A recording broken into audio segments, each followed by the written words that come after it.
Yeah.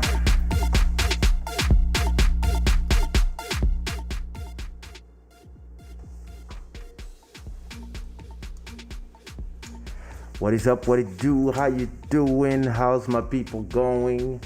I just received a brand new model of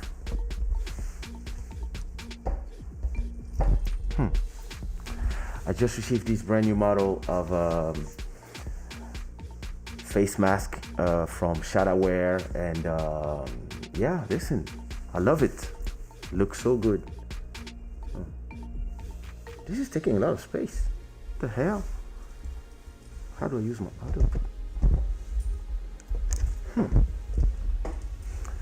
What's going on today? I really have to buy a new microphone. I want to buy a microphone that I put here, so I can just stay like this.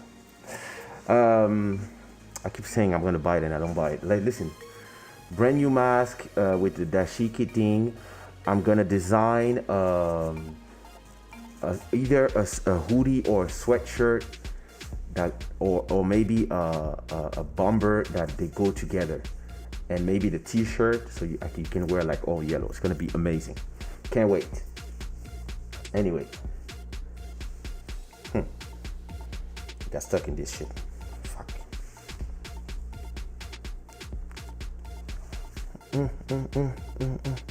I love these beats.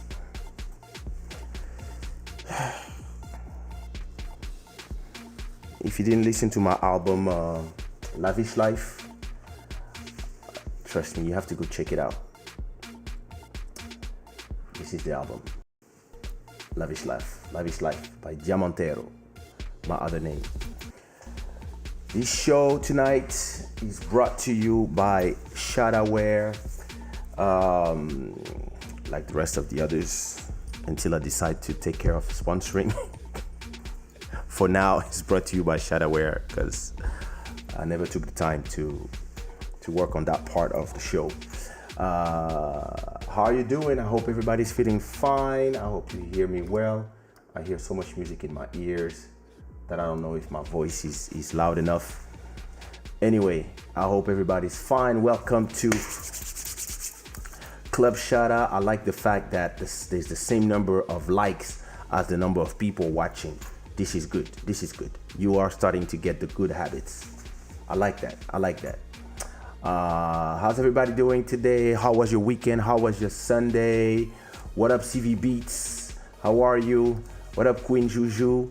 You've been waiting for 2 hours. Okay. Let's go. What up, Future Sound Beat? Oi, Tina, como estás? Qual é a novela de hoje? Hoje não tem novela de novo. Ainda estás triste? Ainda odeias homens? Mais Kizomba, how you doing, brother? Oh, you get that feeling? Wow. That's crazy. That's crazy. Mr. AJ, how are you? How was your Sunday? How was your weekend? Emmanuel, comment ça va? Tranquille au Canada? Diane, what up, bro? Long time. What up, Johan? Thanks a lot.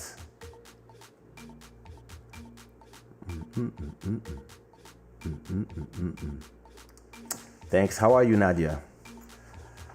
I hope everybody's fine. Listen, I was talking to my best friend. That's crazy. What happened? Sorry. It's the problem. Handling business and doing lives at the same time is not a good idea.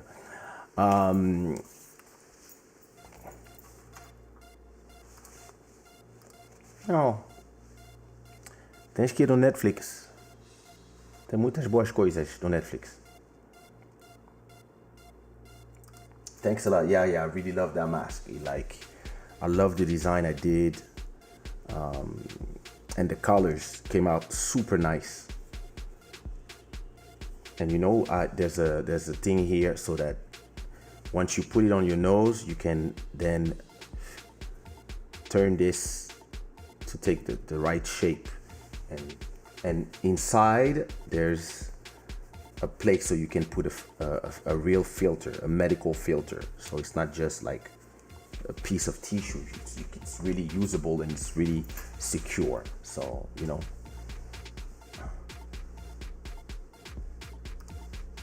that's beautiful. My skis, I can't wait for you. I was thinking, I haven't invited nobody like to be with me on the live for a long time. So, my skizomba, like we have to decide. We have to do this live. You know, it's important. So listen, listen.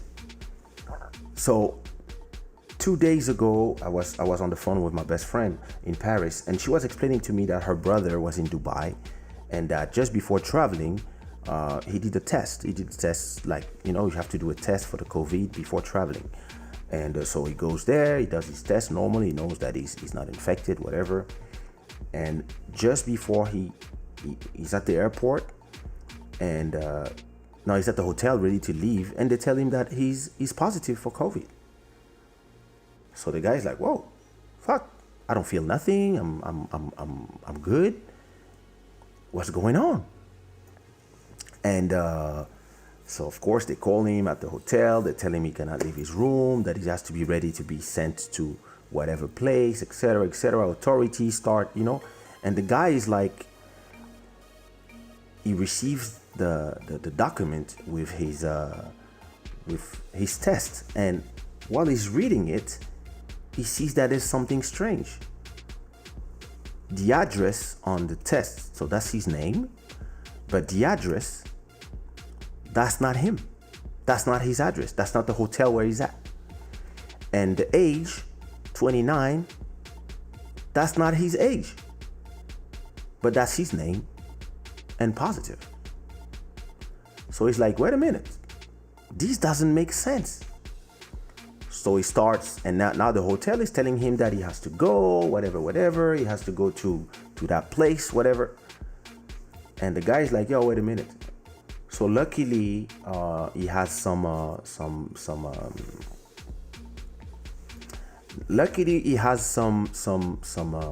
connections, and he calls the ambassador of his country. The guy calls somebody, so he can stay in the hotel until, because it doesn't make sense, right? And now the hotel is trying to kick him out the hotel because they don't want a guy with COVID in the hotel, even if he's staying in his room. And some people at the reception heard about the problem, so people are saying they want to leave the hotel. So he's starting to feel like some racism is in the mix, whatever. And the guy's like stressed out, right?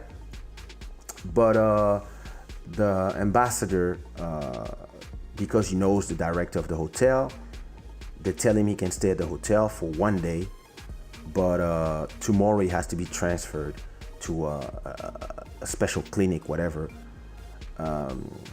where they put the people who are infected. And at the same time, they book another test, because the guy's like, it doesn't make no sense. I don't have some people are asymptomatic, right? But he's like, I want to do another test. I don't believe, I don't know. So that was yesterday, right? So my best friend sends me a message right now, just now. She just sent me a message like while we were doing the intro. And he did another test. And the test came out negative.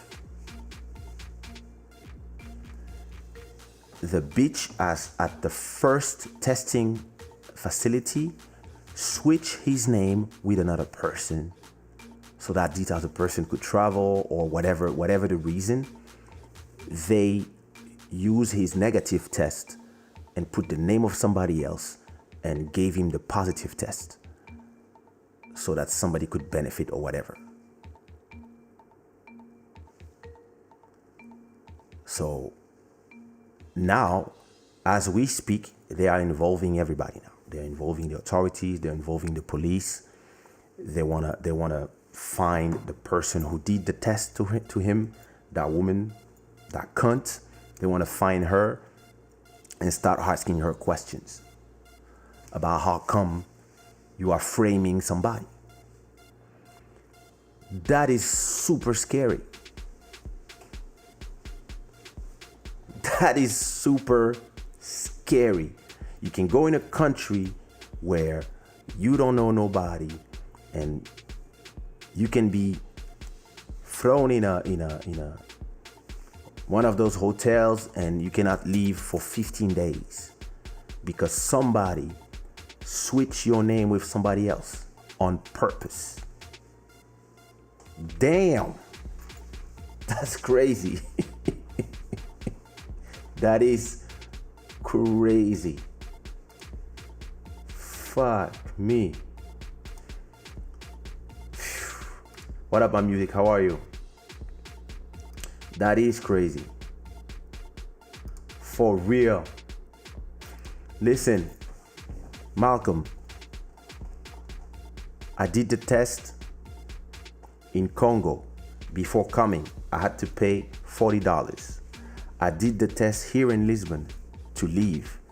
I had to pay $100. I did the test the first time when I got tested positive. I had to pay another 100 euros.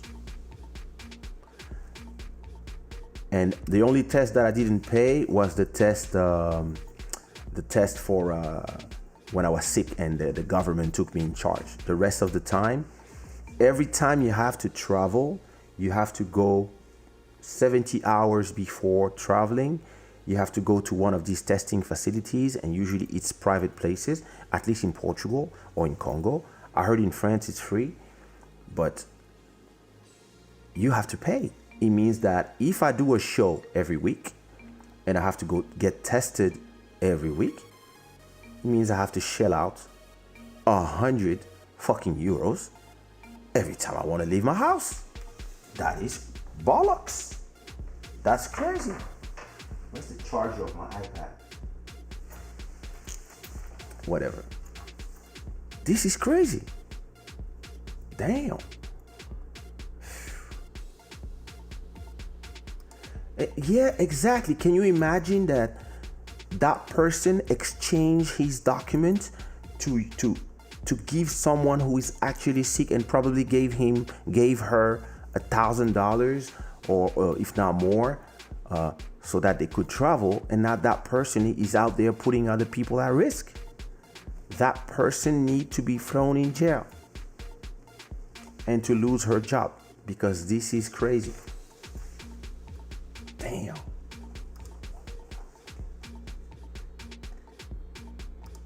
Malcolm, let's open a laboratory. Listen, let's do tests. We buy the test. I think a test costs, I do some business with people who sell tests, and the kit to do a test, I think is 1 or 2 euros for, I don't remember. Let me not say something stupid. I think it's 50 cents or $1 per test. I think it's even less. I think you have to buy a palette. I don't have the numbers here, but I remember I was negotiating with somebody who was trying to sell in Congo like a million tests, and the price of the test itself was like, I don't have the numbers here. Fuck. I'm gonna take too much time to look for it, but it costs like, I don't know, $2 or $3 or maybe less for 10 tests, a palette of 10 to 25 tests, right? Because it's just what? It's just a coton-tige and the solution. You put it in the nose, you put it in the solution, and then you send it to the lab, right? And motherfuckers are selling it here 100. So yeah, if me and Malcolm open a testing facility, we could make a ton of money putting I'm forgetting the name of how you call coton-tige in putting shit in the nose of people. People are making a ton of money. Damn.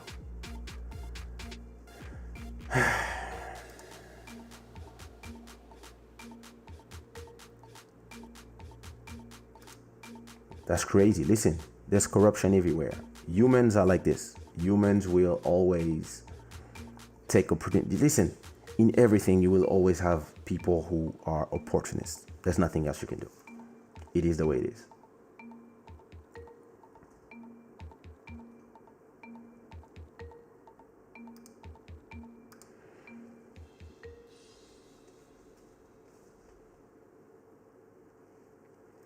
Yeah, a lot of people don't care anymore.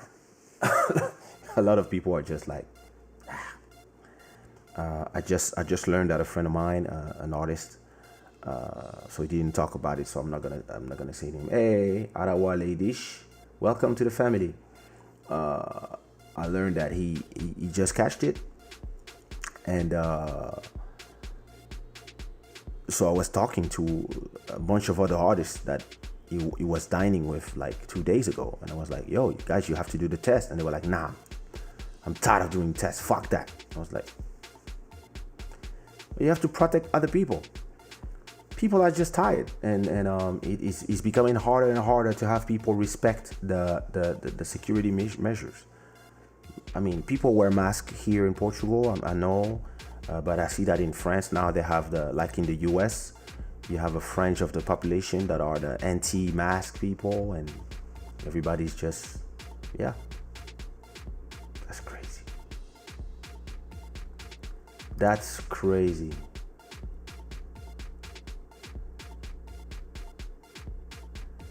Meu amigo no Instagram partilhou que faz 6 vezes sempre positivo. Mudou de laboratório, deu negativo. That's crazy. Fuck. A girl did a test 6 times and she was always positive. She changed labs and now she was negative. Yo. Thanks, Q-tip. Listen. Exactement. So listen. Because of this, I lost $240. No, in euros. So in dollars, I lost around $270. That's crazy. Do you want to be a Q-tip application? You want to you want to be one of our nurses? That's crazy. Bottlenet. That thing is crazy. Oh, she sent me a vocal note. I cannot check it out yet. Damn. This shit is crazy. Anyway, so listen, and so she was telling me that when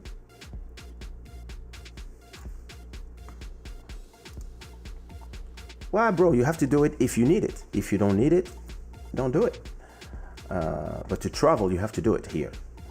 So her brother got so stressed out by the situation when he understood that that woman deliberately framed him, that he did a real he had like a surge in his tension, and he's now in the hospital. He's fine, but he's just shook, because then you realize like people can do anything to you, and that's crazy. Oh my god. So one of my bros saying that blood came out of his nose. Nah, come on, listen.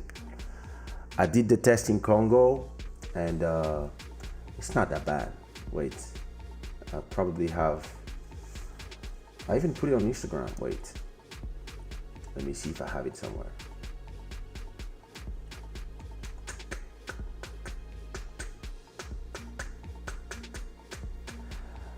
Where's my test? Me doing my test. That was the show. I did it after the show, so let me check my videos.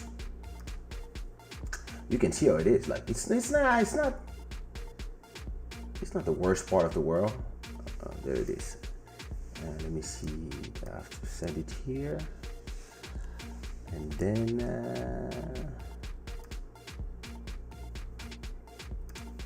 let me show you how the test goes. if I found this video. Of course I'm not gonna find the damn video. Where is it? Oh my God. Photos. Export. File. Export. Export one video. There you go. Yeah, whatever. Yeah, on the desktop.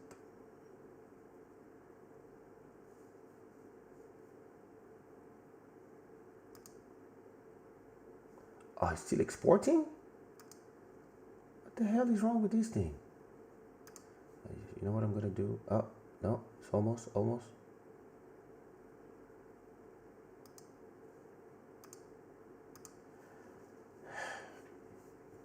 Let me show you directly from the app, because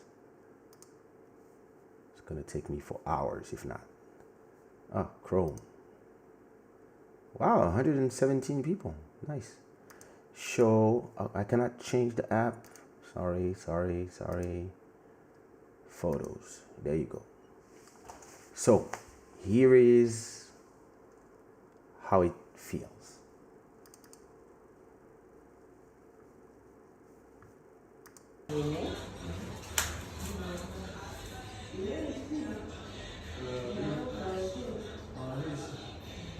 It tickles a lot.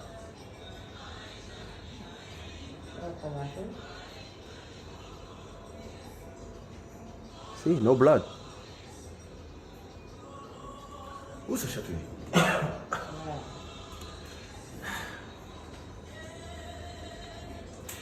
Où ça? Je vais éternuer. Ouais. Ça chatouille aujourd'hui.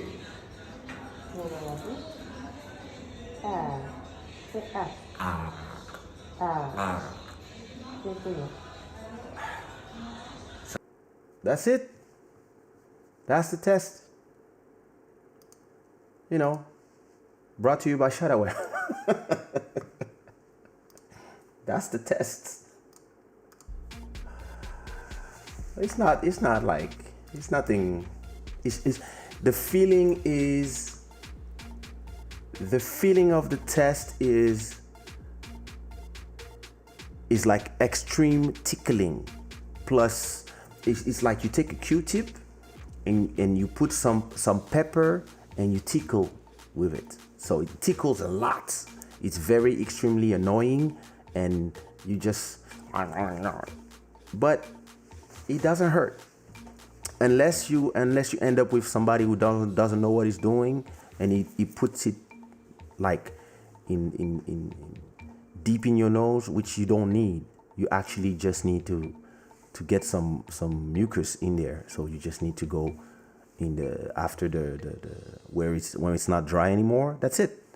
You take a sample. That's it. It's done. So as you could see, you saw the test. Too late.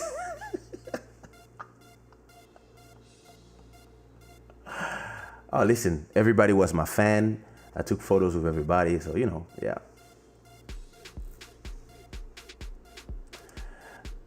So what she was telling me when I did the test in Lisbon, she was telling me that they stopped doing the long sticks. They start to doing smaller ones because they realized that you don't need to go that deep. So I don't know if in Paris they already changed, but yeah. My grandma was tested positive twice and she's 96. And the third time she got negative. Yeah, she's strong. Some people, yeah. You want me to send it to you?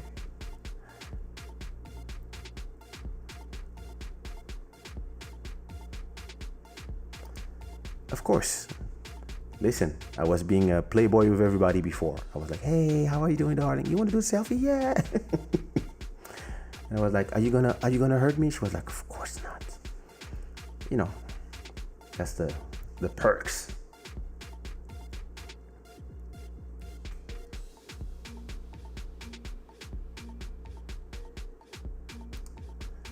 Exactly, yeah.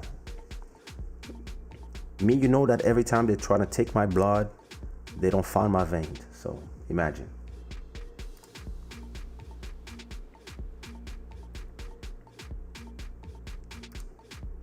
Né? Estás a ver? Eu estou a sofrer, tu não estás a sofrer.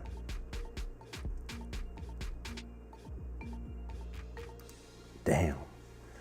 Listen, once I had to do a test for something else and they had to stick a Q-tip inside the penis. And trust me, this is traumatizing, especially when it's like, okay, second one and you like, and there you have blood.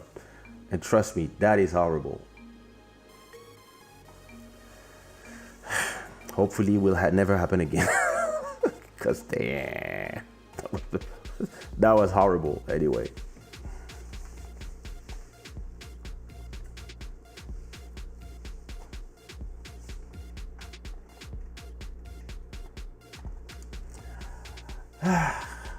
So listen, before we talk about today's subject, because I'm still here. I'm here trying to do like 2 hours, but of course, I'm already like 30 minutes in and I'm still talking about fake tests and shit.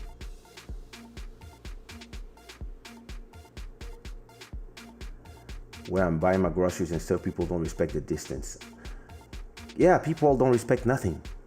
I remember a douchebag trying to touch my ass for a real pervert. I was mad. Or maybe if he was not that big. I'm joking with you. I'm joking.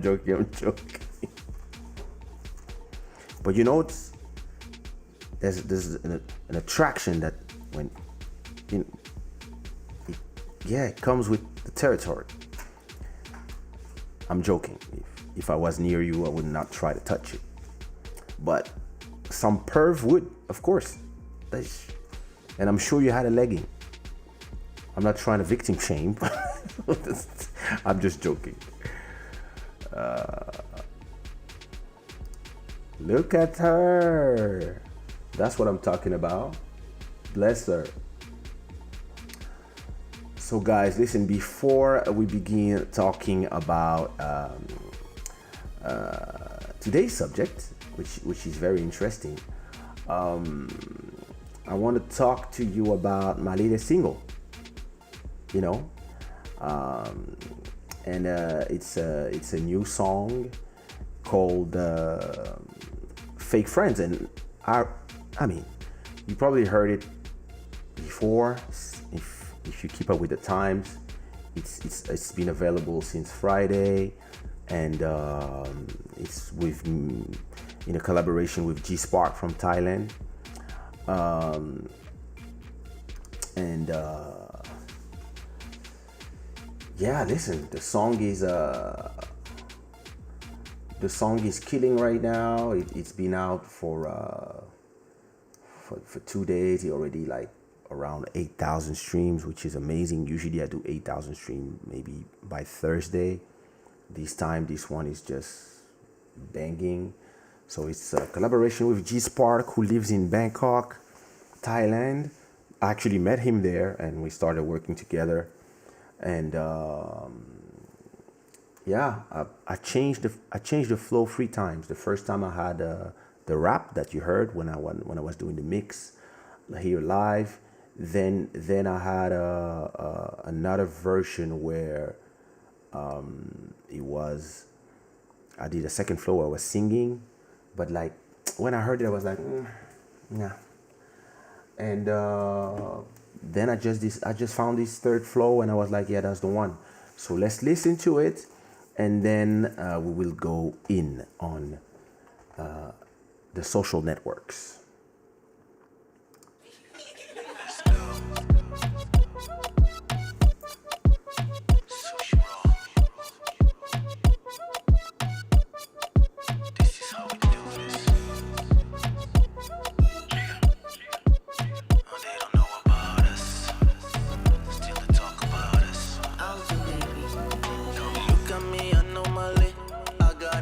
Say abnormally, hey, anomally.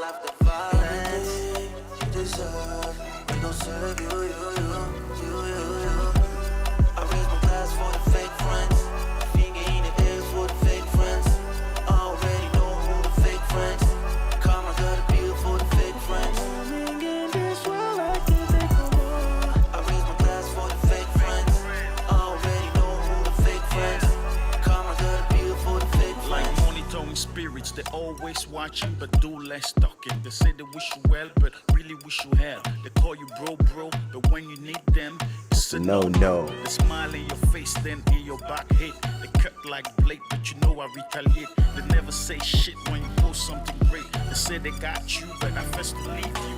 Fake friends change like weather, winter to summer. One day a lover, the next day a hater. Friends can't change, but your enemy's the same. Fake friends will always try to sabotage your name. They're more dangerous than coronavirus, and them you should never ever trust. Middle finger to the fake ones. G-Spot and Kaysha, you know sushi raw. I raise my glass for the fake friends. Finger in the air for the fake friends. I already know who the fake friends. Karma got a bill for the fake friends. I raise my glass for the fake friends. I already know who the fake friends. Karma got a bill for the fake friends. No matter where you go, there will be your way. Pretty smile and everything you need, baby. Protect your energy at all times.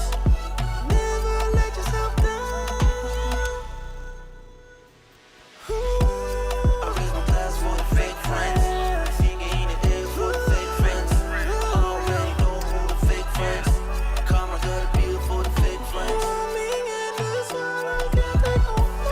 raise my glass for the fake friends. I already know who the fake friends. Karma got a bill for the fake friends. This is how we do this. Come on. She's bars.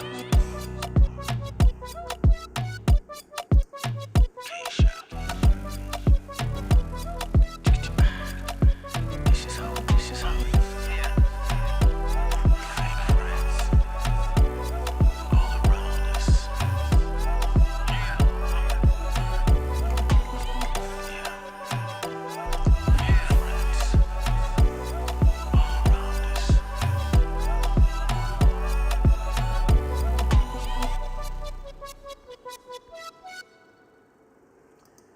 Yeah, that was Fake Friends, and yeah, people are loving that song, so that's really cool.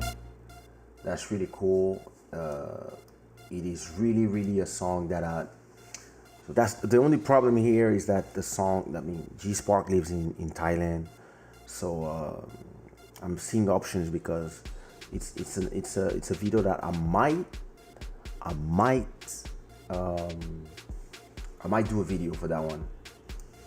So I'm still thinking about it because either I would have to go to Thailand, and so I would have to do a 5th test before I go, or maybe I would have to have him travel to Lisbon and stay one day, so 15-hour trip to shoot the video, maybe stay a day or two and then go back. So we have to think about it, but I think it's really a great song that deserves a video. I also have a new song with Lisa Lopez that is coming. That one also is video worthy, and I mean, we'll see. We take it one thing at a time. I'm gonna already prepare my my listening session, my listening party for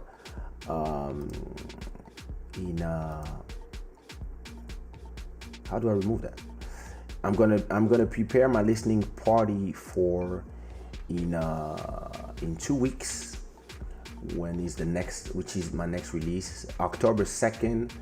I have this is a big release coming, so I'm already preparing everything. So what is great about this cover, first of all, is the picture that I'm using. It's a picture that I took myself. So that is cool. It's a picture that I took 3 days ago when I was on my way back from Congo, 3 or 4 days ago. So Friday, when did I leave? Wednesday? Thursday? I don't remember. Anyway, I took that picture on the way to the airport, and yeah, I figured out like that's the perfect photo for that single. So I used it. So I can tell you that I have 12 remixes of Changer de Momie. Actually, some member of the Shada gang did remixes. They are promising. We got a remix from The Future Sound. We have a remix from CV Beats. We have a remix from who else remixed? Let me check them out. Let me check my masters here to see all the remixes. We got The Future Sound. We got a remix from Bodhisattva. We got a remix from Ari Beats. We got a remix from CV Beats. We got a remix from Lil Maro. We have a remix from Magic Pro, Makita. We also have a remix from MK Proud, who's also part of the Shada gang. So we have 3 Shada gang remixes, and we got a remix from Paolo Pequeno. We have a remix from Grim, and I think I also have a last minute remix that I received now from Festus, which is a Kenyan beat maker.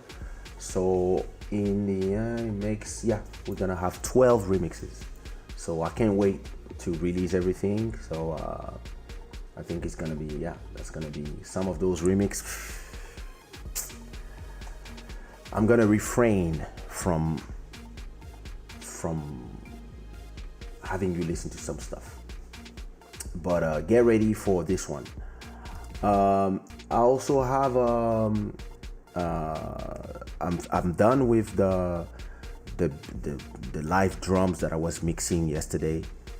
The song, the beat is, those 2 beats are amazing. So what I did, I turned the live drums. I like you were seeing the other time. I cut some the only parts I needed. Then some of the parts that needed some quantizing and stuff, I turned them from audio to MIDI, and I use plug-in samples of live instruments to play them, and the closed and open hi-hat. So this is I replayed everything by hand. It sounds amazing. I can't wait. I want to propose to a very, very, very somebody I respect a lot in the music industry. I want to propose him to sing on that song with me. So I'm not gonna say his name until he tells me if he wants or not. And the other beat, I have this Nigerian guy that is very big too and very respected, that I also want to propose, and then we'll see what they say. So fingers crossed. I also received my Mr. Willow Beats finally gave me the mix of the instrumental of my song with Lisa Lopez. So that's the second single that we're gonna do together. And if you don't know now, you know, is definitely a banger. So I'm gonna mix it tomorrow probably, and my album is coming nicely. I think I have around 45 songs that are ready, and I will pick and choose and probably stay at 40 songs or maybe 45. I mean, right? It's a nice playlist. Yeah. So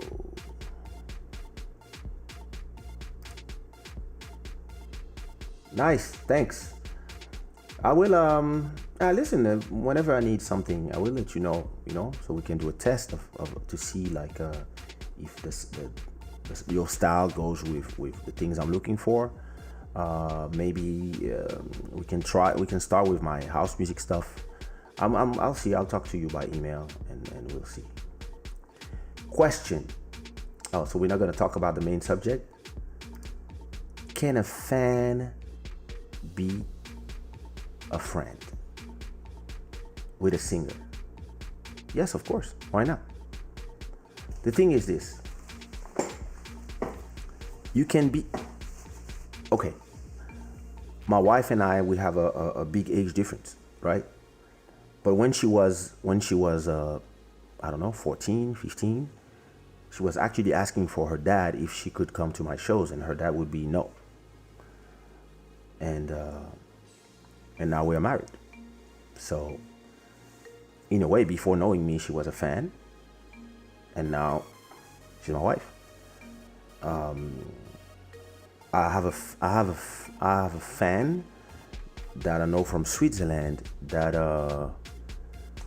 you know, she came to my show like everybody, and like she was asking for a photo, cool, and you know, and there was another girl that was there, and she clearly wanted to fuck. She was a groupie, and so we were seeing her. We were suing her, doing her little cinema, and trying to, you know, impress me with her attributes, and I could see her being a little annoyed at the attitude of the other one. So I started making jokes with her, like, hey, do you see everything she's doing? Is it for you? And we started laughing together, and I was like, hey, just stay here and have a drink with me. And she just stayed there in my table, and we just talked about stuff, nothing special. And after that, we kept in touch on Facebook for maybe a year or two. And one day, I don't remember, I was talking about something, and we were having a conversation. And I was like, yo, give me your number. And we called each other on WhatsApp, and now she's one of my great friends. And every time she comes to Portugal, we always have dinner. And now she's my friend. Thing is, you can be friends with anybody. It's just a question of creating the connection, and the connection have to be there, and it has to be from both sides. Because a lot of times people, because they are your fans, and you are a nice person, and you talk to them nicely, and you don't treat them as if you were superior, they think they are your friends, but they are not your friends. Friendship is hard to find. Friendship is something that is defined by the time, by trust, by the fact that you can talk about your personal stuff to that other person. You are not a friend of somebody just because you like their music. This is being a fan, or being appreciating or loving your work. Because you love somebody's work, it doesn't mean that you are automatically bound to be their friend. Because somebody can be an amazing artist and still be a jerk, can be a bad individual. You can do great songs and be an horrible person. So now, if you are used to having long conversation with somebody that you are a fan of, and the connection goes both ways, and the person loves talking to you and you love talking to that person, yeah, you can become friends. I became friends with a lot of my fans that have been my fans for 20 years. People that have been talking to me online, following me on every social networks. And actually, one of them is part of Shada gang. I should tell him that I'm online, actually. Or maybe he's sleeping. Let me send him a message. We live. And it's not because that somebody is your fan that they cannot become your friend. And somebody can be your friend and become your fan, or can be your parent, your family, and become your fan, right? It's really a question of just relationships. So the only problem, as I'm saying, with most people is that because you reply to them on social media, and you always reply, like me, I reply to all my messages. I reply to most of my emails when I can. I reply to all my messages on Instagram. I reply to people. I think I'm an okay individual. I'm a good person, right? And I try to take care of the people who enjoy my music as much as possible. And some people think that we are friends, but we're not, because I believe that friends really are, normally you can count your friends on the fingers of your hand. Now you can have acquaintances, you can have people that you're cool with, you can have people that you have great relationships with, but that's not friendship.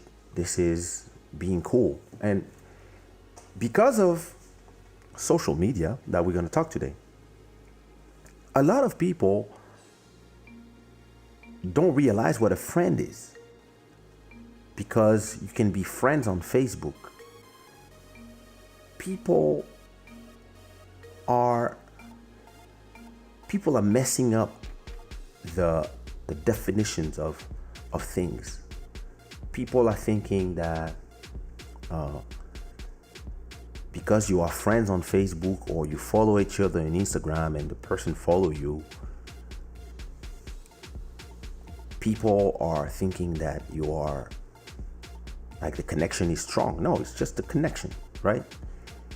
And because of the digital world and everybody is so accessible, a lot of people, they believe that the connection that you have together is stronger than it is. And sometimes when I unfollow people on Twitter or on Instagram, I unfollow them not because I have a problem with them, or not because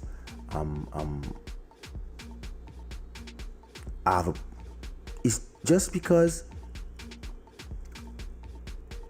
I'm not interested in what they're posting. Some people, yeah, every time you look at their post, it's not something that you're into. Like, I don't know. And then you're like, hey, it's time to clean up my Instagram. Whatever that person is posting is not of what I'm interested in seeing. So I'm unfollowing that person so I don't have to see that stuff. But it doesn't mean that I have a problem with that person. But I remember on the early days of Facebook, like maybe when Facebook was like 4 or 5 years old, like 10 years ago, whatever, I don't remember how long ago. When I would unfollow or stop my friendship with somebody, I would receive private messages, crazy private messages. Who do you think you are to unfollow me? Look, this is a photo of me burning your CDs. I will never listen to your music again. Fuck you. Why did you unfollow me? Why you? Like, because what you're posting, I'm not interested in it. And it doesn't mean that you are not a great person. It doesn't mean that I have a problem with you. It doesn't mean that you are. It just means that I'm not interested in the content that you put in there. And last time I checked, this is my social media and I have the right to follow and unfollow whoever I want. But a lot of people, they don't realize that. And this is because of the name they gave to these things. Friend.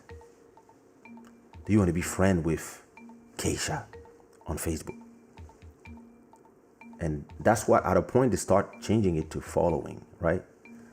Because when we arrive to the limit of the number of friends you can have on Facebook, which is 5,000, I remember I had 5,000 friends on Facebook. I was like, those people are not my friends. They're just people that I'm connected in on the social network. And yeah, listen, we are right in the subject.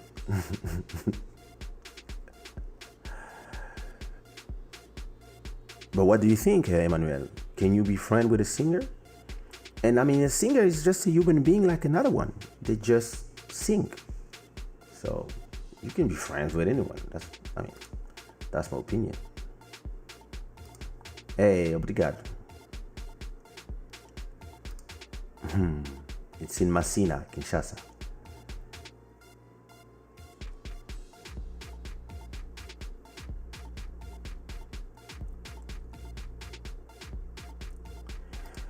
You can be friends or more with singers you love, but, and I talk about my personal experiences, some famous singers are real douchebag in real life. It's better not to meet them or link with them. Yeah, that's exactly what I said. You can meet people, and it's not because they sing great songs that they are great people. Because sometimes they don't even write those songs. Sometimes it's somebody like me writing the songs, or whoever writing a song, right? So somebody can be the most romantic person in their songs and be an asshole in real life.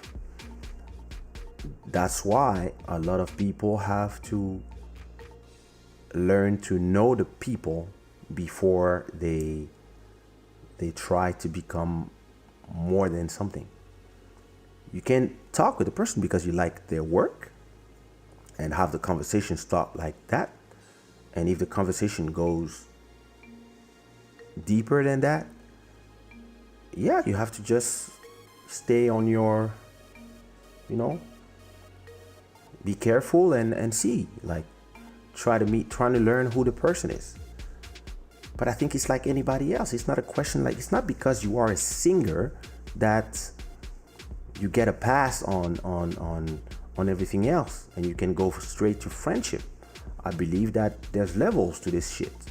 You start by not knowing each other and presenting yourself in your best way to the people that you meet, and then the deeper you go, the higher the relationship goes, the stronger the connection, the more you start learning who you really are, and you start seeing the qualities and the defects of the people.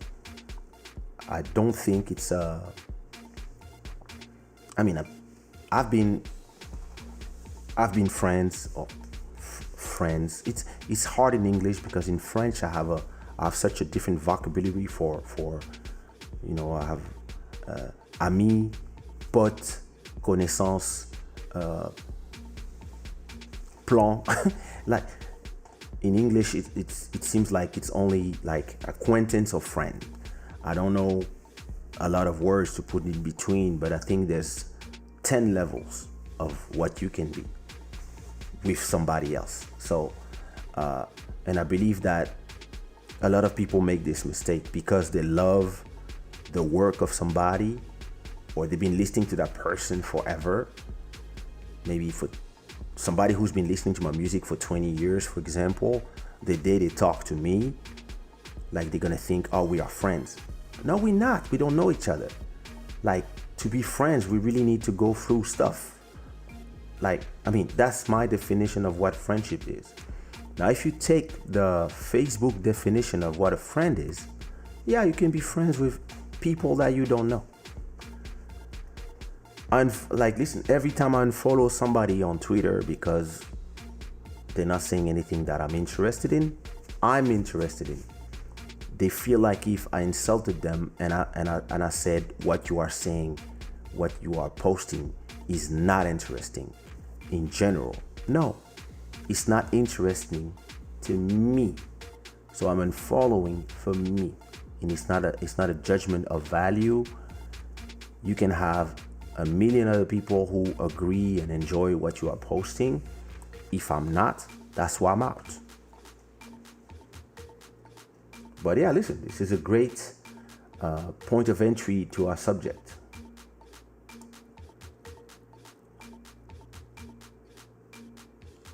Moto Music, how are you, brother? Well, listen, it is what it is. How are you? I recently unfriended 1,000 people on my Facebook account. Listen, I wish I had the courage to do this, but Facebook makes it so hard to unfriend people. It's hard to you have to go check that, go to the profile, check the profile, unfriend, are you sure? Come on. Let me select 1,000 people and remove them all all at the same time. They make it so hard because, I mean, this is the subject of today. These connections is how they make the money.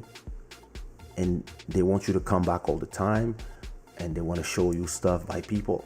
Like, I wish I could unfriend. I had a program on Twitter called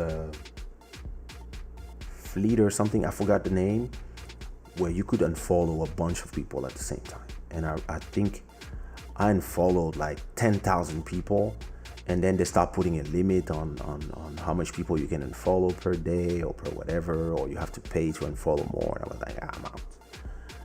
And yeah, listen, if I unfriend 1,000 people today on Facebook, I will receive death threat, because people go crazy.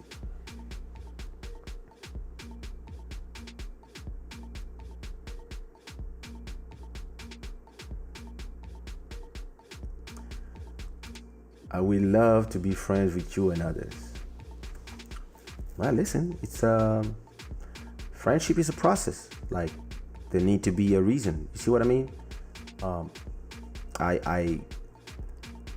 I'm very because I have to protect myself and my life and my family and whatever, and because of the fact of being a celebrity, I'm very careful of who I let in my circles, right? And sometimes some people, they want to force themselves there. I believe that friendship is just something that is natural. I don't want to be friends with somebody the way you say it. I become friends with somebody just because it's something natural. It's not something that I want to be friends with somebody. To me, we just become friends, and that's it. If you see what I mean. The word friend in the social media context is to encourage the feeling of interconnectedness. It's part of the manipulation that keeps you going back. Exactly. Which is today's subject. Look at this. I was just talking about him. Here is somebody that became my friend.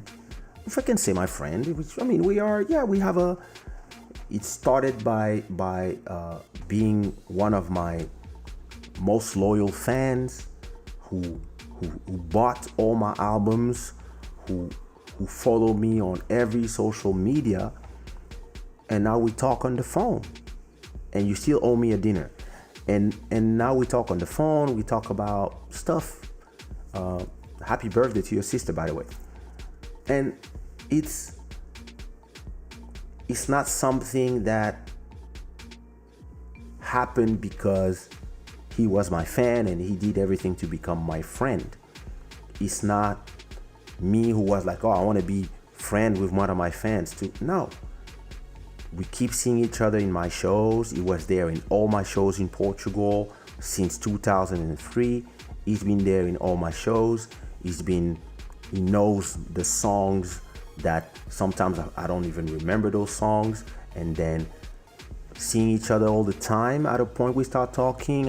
One time I invite him to my table, we talk. Then we started changing number and we became homies.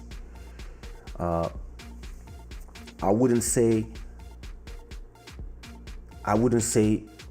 friend like I'm friends with Buddy or Elisio, because those are the people that I share my intimate things, the things I don't talk about publicly. But yeah, he's a friend, I would say, if there was level. I don't know what you think about it, Luis Abju. I believe that it's a friendship, right? Because we talk about stuff, like we talk on the phone for hours, not just about music. It's something that is natural. It happens when you have people that have a natural connection. It's not something that you want. It's really something that just happens. Kaysha, do you believe in best friends? does this thing really exist for real? I stopped believing it since my dad was betrayed by his best friend. Well, listen, bro. I believe that I believe that I don't I don't create my experience based on what other people felt. If your dad was betrayed by his best friend, that's him. That's their story. It doesn't mean that all the best friends betray. It just means that humans are flawed and humans sometimes make the wrong decisions. This happens all the time. People cheat on each other, people are weak, people steal money, people sometimes get ego, stuff happens. And it's not because one person did something wrong to your dad. Listen, my mom was betrayed by her best friend for land in Congo, and like she tried to steal her land, some shit like that. And I mean, this is their story. Doesn't mean that I have to hate her, or it doesn't mean that I cannot have a best friend. I got two best friends, one in New York, one in Paris, and they are my friends. That's it. But I also have a lot of artists that I produced that betrayed me, and a lot of them who stayed loyal. A lot of beat makers that I work with that I helped become who they became. After that, their head exploded. And others, they're still here. Like, I think I know Malcolm Beats since he was 18. And it doesn't mean, and we never had a problem. So I don't think that because something happened to one person, or even if, I don't think that even if something happens to you with one person, that it means that it's gonna happen with everybody. Because this is generalizing. It's like if one woman cheats on you, or one man cheats on you, now you are like, oh, they're all bitches. No, this one is a bitch, or this one is made a bad decision. It's not even that it's a bad person. Sometimes it's just a good person makes a bad decision.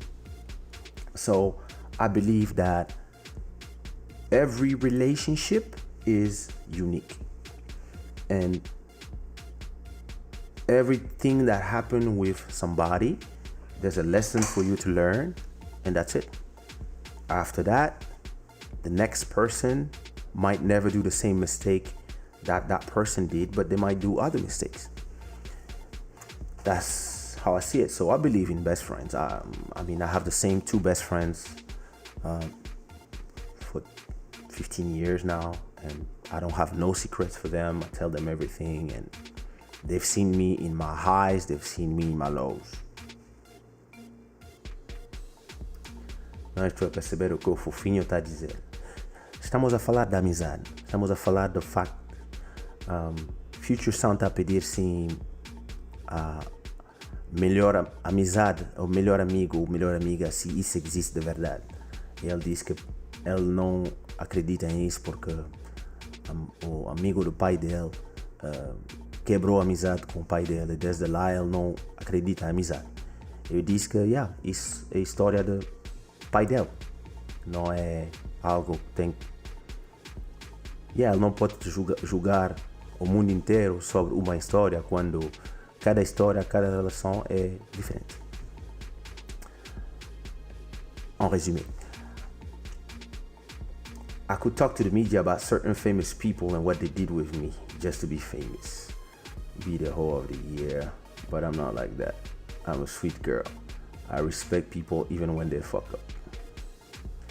Well, whenever you want to talk to the media, you can come to Club Shada. I'm joking with you.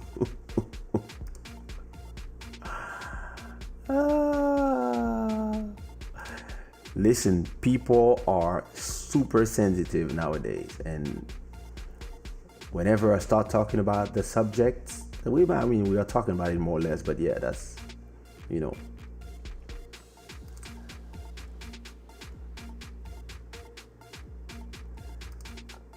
that's crazy.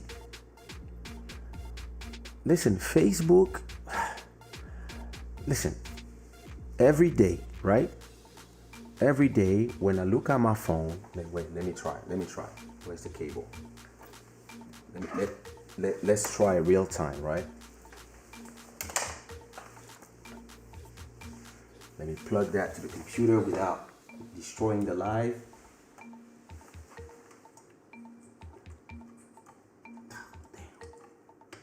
Okay. Look. Where's this thing?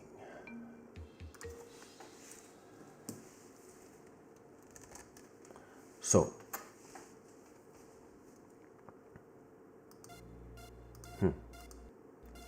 where's my phone? Trust this computer? Yes, trust this computer.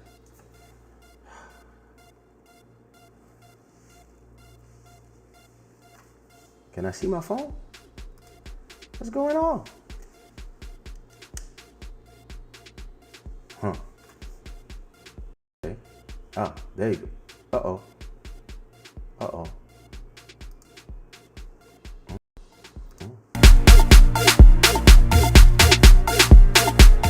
What the hell? For some reason, these made the sound go super high. Don't ask me why. Okay, I want to have me plus the phone. But I want to have the phone normal. Yeah. Don't worry. We got this. Select all, crop, split screen, swap cameras. Why is the phone like this? Okay, wait. Boom, add the phone. Okay, that's strange.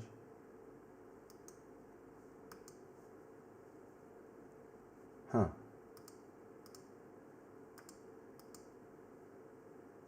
I'm testing, right? I'm testing as we speak. I'm trying to understand how can I have my camera, my phone. Okay, wait, let me do this. No. That's strange. Or did they change something? Ah, there we go. So this is my new phone. Okay. Oh, okay, I understand.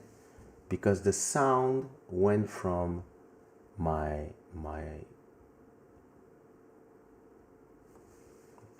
so look.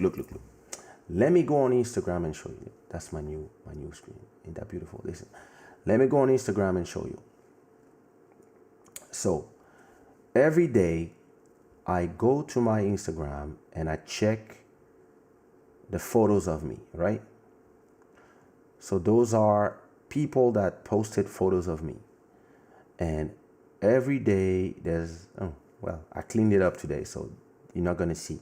But every day there's somebody who takes a photo and that I have nothing to do with, and they tag me there. Well, and of course, now that I want to show, there's nothing. But I mean, there's always somebody tagging me. So imagine, I'm tagged in this photo. If I want to remove myself from that photo, I have to search myself, do this, remove me from post, and then I still have to, are you sure? And it's the same thing for groups. And it's a nightmare. Sometimes you just want to be left alone. That was a badly done test. Anyway, it's the same thing for groups. They put you in groups without asking you for your opinion. And to leave a group, you have to do all sorts of bullshit to be able to leave a group where you've been invited by somebody that you didn't ask for. That's crazy. Mesmo. When will you be in Kinshasa? I just came back from Kinshasa 3 days ago. As a celebrity, you have to protect your space. That is true.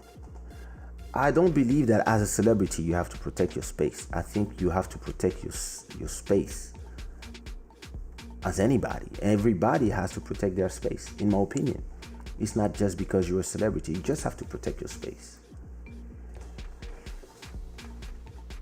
It's a lot of people don't realize that your space and your energy is what you have to protect the most, and you have to protect it from all the energies of other people, because some people bring bad energy, and that bad energy can affect you, your balance, your mental health, your health. So yeah, you have to protect your space. Listen, before being famous, I used to protect my space anyway.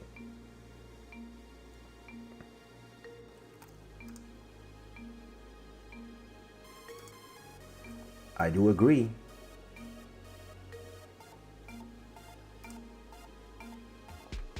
Yeah, naturally. I do believe that. But yeah, social media is making people think, because they have access to your private messages, and they can talk to you, and they can talk to your wife, or they can talk to your friends. Just because you reply, they believe that you are their friends because it says friends, or because you follow them. Well, no, it's just social media. It's just, and for some people, this is everything. For me, it's not.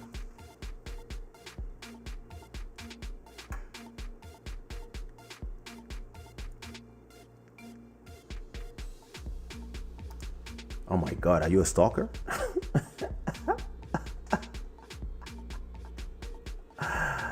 I had a stalker. And she even start from all the photos I post, from when I take vlogs, from where I every time where I go run, etc., etc. She actually did all the interpolation, and she could figure out exactly where street I live in, because I'm always at the same hotel, having my drinks, putting this on Instagram. And I was like, oh, I love my hood, whatever. She realized that I live in front of that hotel, so that it's not far. So then she found the street, and in front of my street there's a hairdresser. So she went and she applied for a job there. And then, because I always post photos of where my gym is, when I'm in my gym, I post. So she looked at that chain, and she looked at the one in my neighborhood, and she went there, and she applied, right? And because Badosha's wife, who's a good friend of mine, she works at my gym. So she was like, yo, your stalker is here now. So now she used to come at the gym, and she would just stay and stare at me and stare at my wife, and she would just stay there. Or sometimes I would leave my house, and I would see her on the other side of the street just watching and not saying anything. And my wife got scared. She even changed gym. She does and at a point, yeah, she was sending strange messages. She was sending me a whole book on Facebook every day for a whole year. And listen, to me, I was like, yo, this can become dangerous, because those are the kind of people who, you don't love me? If I cannot have you, nobody can have you. And that's how they kill you. And then one day she just became super fan of another artist, a friend of mine. And that's when she left me alone. So, and I mean, sometimes she still sends messages, likes my photos and stuff, but it's a super scary woman. And she's not young. She's not like a young person. She's like, she's 50 something. But listen, what you gonna do? Kaysha, why don't you advertise your live show, YouTube shows on your social platforms? I do. But I also like the fact that it's a natural thing. It's on YouTube. From time to time, I post on stories when I go live, but I'm not trying to, have something that explodes and that are full of people that I'm not quality followers, if you see what I mean. I'm happy with the 300, 400 people that watch. I could go, like I said before, since it seems like you are discovering, if you watch the episodes, that there's an episode where I say why I don't do lives on Instagram. That's from 2 months ago, and where I explained that if I did my live on Instagram, I would have instantly 6,000 people watching. But I like the organic way we went from 10 people watching 3 months ago to 500, and how we built this. And that's why I prefer doing it in an organic way rather than promote and have a bunch of people that, and you know, sometimes when you have too much people at once, you also have all the haters, all the people that will come here to get blocked. Whereas if we do it the way we do it, it has a family vibe. And if you come back, and I don't know if you're just passing by, but if you know, there's always a new person everybody can say every time there's always a new person, and that person stays. And that's what I call an organic progression. And I'm a fan of organic progression because I'm very patient. Yes, please don't forget to like the live. Leave a like if you're happy. One person left a dislike. Fuck that person. I'm joking.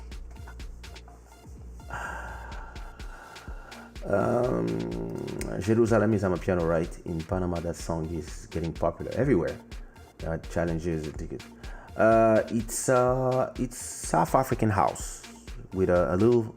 I think it has a come feeling. But I think it's South African house.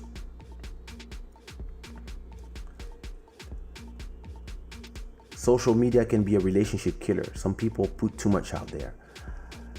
You know what, charming cutie? I believe that it wouldn't be because of people put too much out there. I believe that it can be a relationship killer because people end up being more in their phone than with you. And you have to have some rules. For example, when you go to have a dinner with somebody, you cannot be both on your phones. From time to time, people are checking their phones. It's okay. But sometimes you go with a dinner with somebody and that person is just on their phone the whole time. So you're like, well, next time I'll dinner by myself because I'm paying 100 euros here for both of us to eat, but I would rather just pay 40 by myself and listen to a podcast since you're not here. So I think this is what can kill a relationship, when people get lost inside.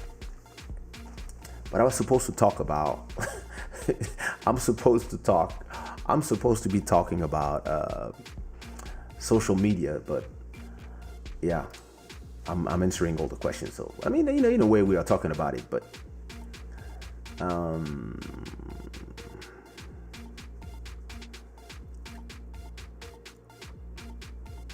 me, I'm pissed on Instagram. I want to unfollow a lot of people, but they won't let me. Yeah. Yeah.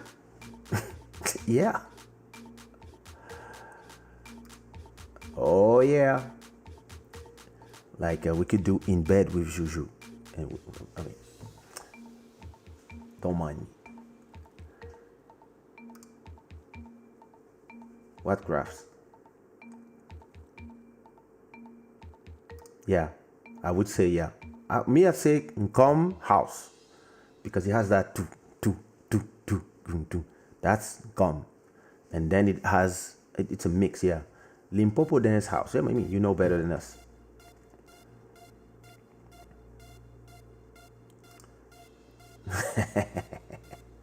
You know, money. I don't understand why people tag other people when they have nothing to do. Listen, a lot of people are abusing this social media. A lot of people, they come here and they have their flyer and or they took. Some people just take a photo and they tag like 20 artists in there, thinking that it will change something. And the only thing I do is I come here and tag myself. So I don't know.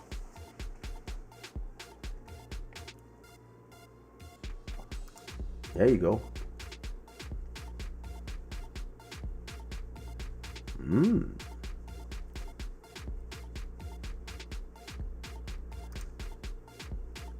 That's crazy. Yep. I completely do agree. And listen, sometimes you know, have you ever woke up and you have like 1,000 notifications because somebody decided to add like 500 people? I think it's the maximum is 250 people. So 250 people in a group, and all of a sudden you have a bunch of messages and videos, and the first thing I do, I wake up and was like, exit group. And I hate that when people add you to a group when you didn't ask for it. And on WhatsApp, my first option I do, my first setting is removing notifications for groups. My second thing I do is mute all groups, meaning that when you send a message to a group that I'm part of, there's nothing happened, there's no notification, I don't see nothing. It's just, I see it on the screen that there's messages, and I go by myself there to see if there's something that I'm interested in. The third thing I do is make sure that videos only download on Wi-Fi. And the fourth thing is make sure that everything that I receive doesn't get downloaded to my phone. Groups, I was once added to a WhatsApp group of people I was in primary school with. Oh my God. I thought it would be great uplifting each other in business, and someone there disappeared with my money. Yeah. That's crazy. Wait, I need to get the charger of my iPad. If not, it's gonna turn off on me.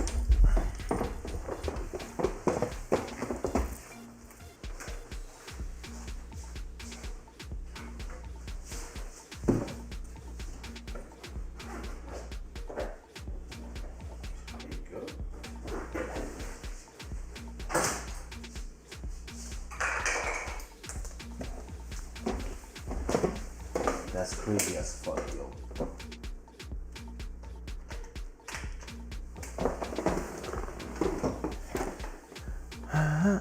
Where's the charger? There you go. What was I saying? Oh, no.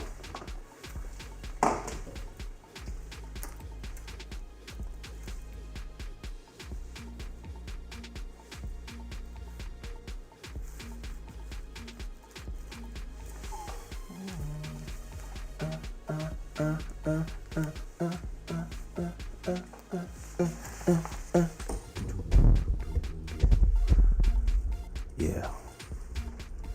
So, where was I?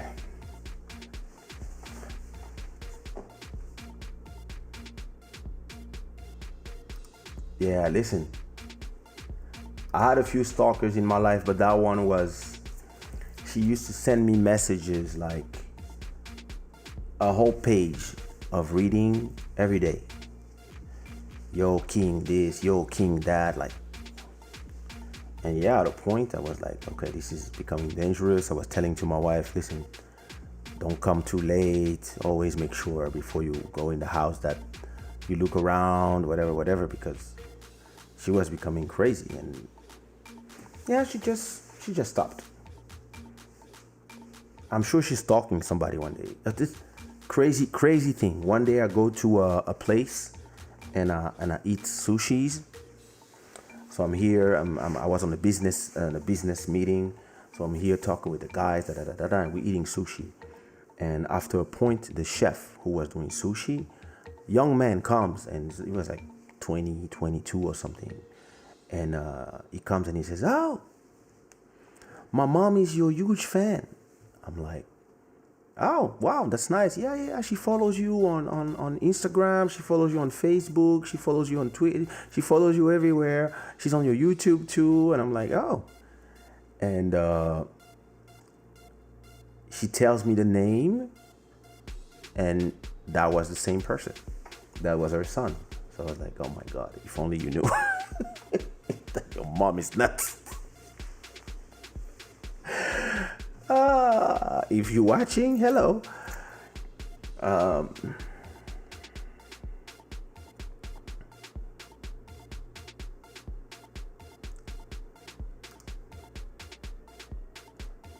Where I'm lost in the comments.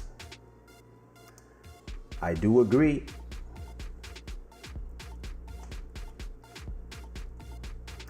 I had a stalker went to my house and knocked on my door, and she would ask my mom if I'm at the studio, and my mom told her I moved to Cape Verde. Listen, I had one. She would call my house all the time. I mean, she was not a stalker. She was more a friend, but she was trying to be with me, whatever. So she would come call all the time in my house until one day my mom picked up the phone and she started yelling like, "Oh, you can't do this. You are a lady. Ladies don't do this. Don't run after a man. Blah blah blah blah blah blah." So to me, I was like, and then my mom would just hang up.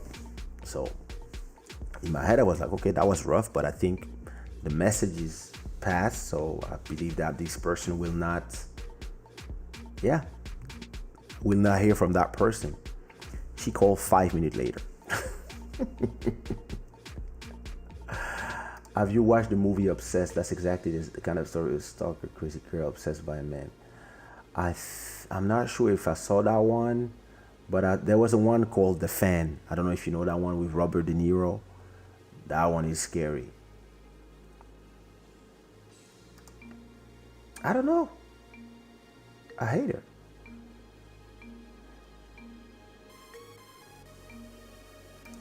I don't know. Find them.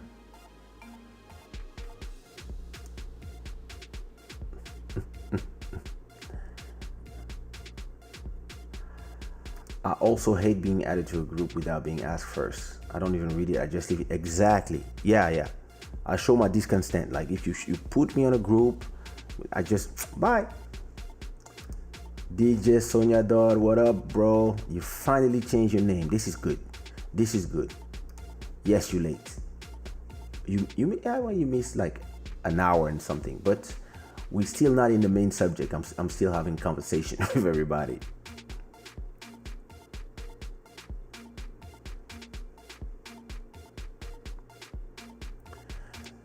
Actually, today we are talking about this.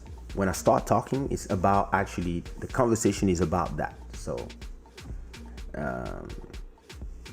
that's why I said social media is ruining the world. This is why this is today's subject is about that documentary.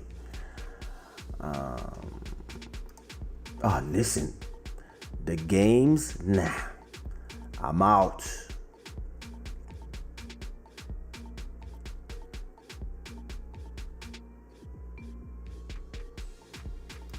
I do agree about that.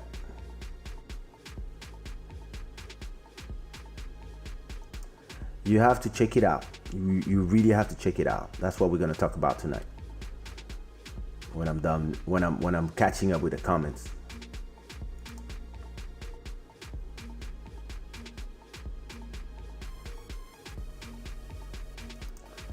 They are only stalkers when they're ugly, right? Listen, the most beautiful girl I met in my life, she was crazy, and I was like,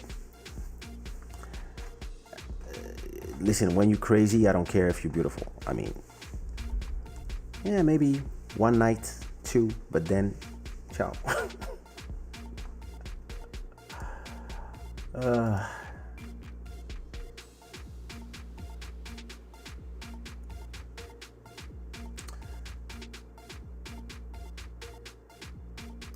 called the next day. She called my cell the next day. I started talking conversion.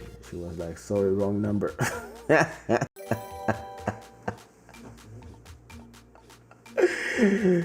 Thanks a lot, my music. Thanks a lot. Thank you. Thank you for supporting the live. And you know, you can support in a lot of ways. You can support by donating in the super chat. You can support in listening to the music in social the right in Spotify, Apple Music, whatever.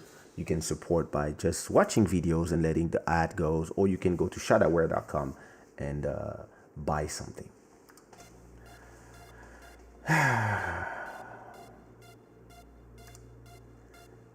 Yeah, she was, but that's not true. That's not true.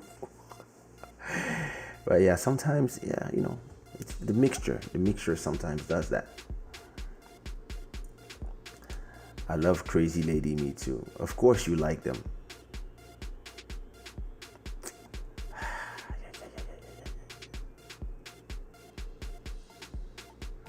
Oh, thank you so much, Mike Kizomba, for the super chat, the super sticker. Thank you so much. Thank you for supporting the show. I had a stalker that found out my mama history, and she would call me daily. I wasn't married then, so it was okay. I decided to give her a chance. And when I changed cities, she moved to where I went. Damn. Hi, Floyd. Welcome. And if you're not subscribed yet, please do subscribe.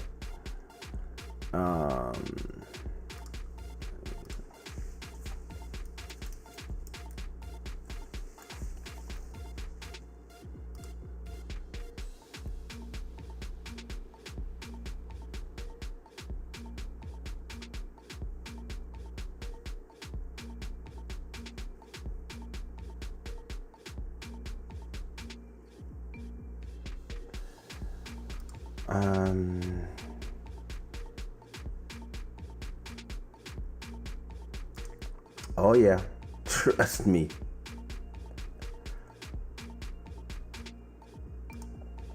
Listen, my exes. No.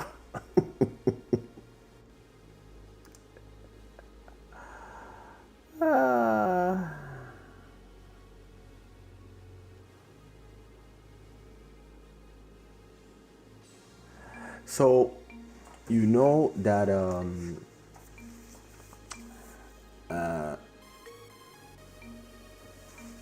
let me talk about that documentary. That, listen, you need to see that documentary. It's on Netflix. It's called, so let me see. Let me go to my Netflix.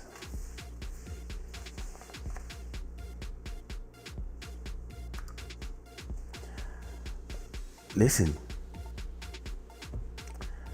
the day before I got married, some people were still telling me that, hey, whatever you want.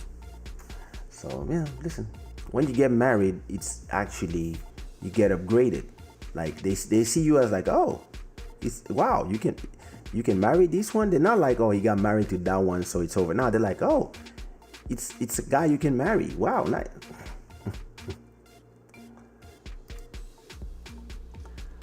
I do agree. That is true. That's how you recognize them. They're good at that. Oh no. I don't want you to play the thing. So wait, that's the name of this. Oh my god, oh my god.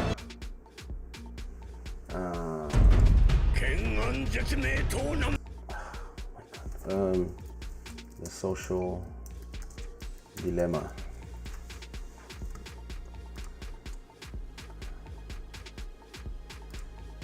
More info.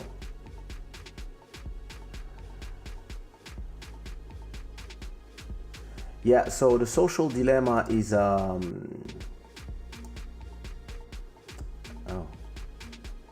okay, my mistake, sorry. Chrome.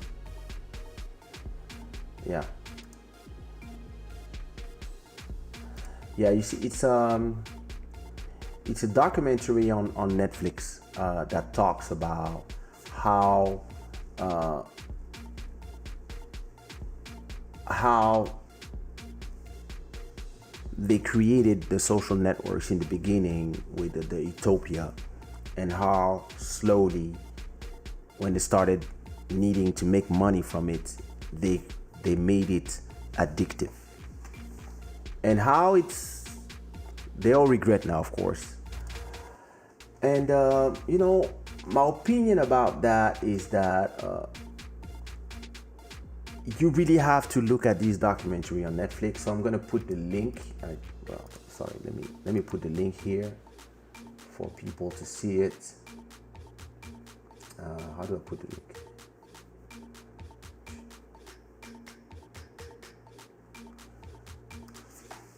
The Social Dilemma, Netflix. Yeah, I'm gonna put the link here. Perfect. This is the link for those who didn't see it yet. I should have it. I should add it here in the.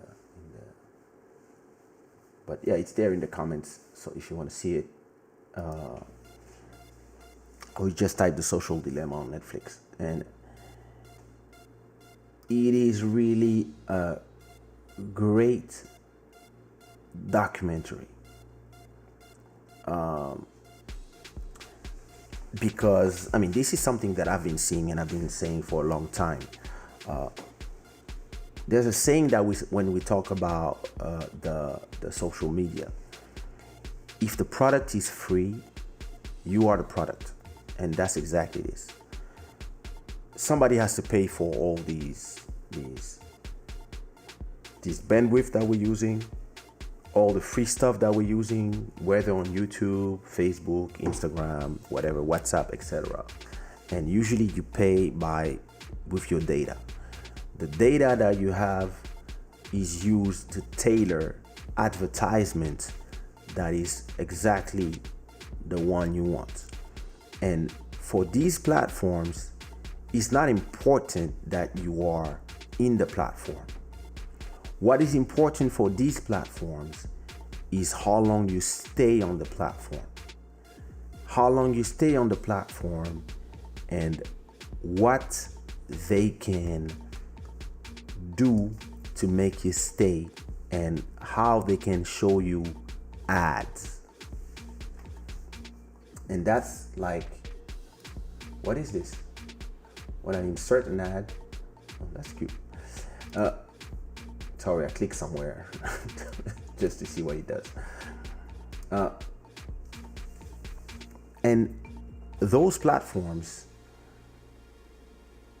they understand that there is a psychic element to how people behave in real life and how they behave online. There's something that the brain produces, the body produces, that is called dopamine. That this is what, when you are watching something and you feel that adrenaline, you feel that feeling of you seeing some, I don't know, a post from somebody who's saying that COVID doesn't exist, or somebody who says that they don't wear a mask, or Trump tweets something, or somebody says something that for you is completely stupid, and you start replying to that person, and you reply with that person, you start feeling your heart beating, and then you have this rush, and then that person replies to you something even more stupid. For you it's stupid, for them it's just what they believe in, and in the other side they also have this thing, and now you are fighting with each other. So they call 10 friends, and these 10 friends, they start insulting you, so you call 10 friends, and now it's a whole treaty war about who's right, who's wrong, who's a fan of Beyonce, who's not, or who do you have the right to be gay or not, or can I be a trans, do I have to say it before I kiss you or not? And like, people start not being able to have a conversation the way we have in a conversation, without being excited about stuff and agreeing or not, or disagreeing, but staying courtois, like we say in French, and staying polite. And this is done by design. Because while you are arguing about the things that you believe against other people who believe other things, there's a lot of ads that are here being shown to you on the side. And these platforms can continue making your profile and profiling you and understanding exactly who you vote for, what you like, what is your sexual orientation, what kind of people like the same thing as you. And this was not done to destroy the fabric of societies. It destroyed some societies before, but as long as it was not the US, they were like, look, we liberated the Arabs, or we liberated the Africans thanks to Twitter or Facebook. Not that it is fucking up the US, all of a sudden it's a problem, but yeah, that's another subject.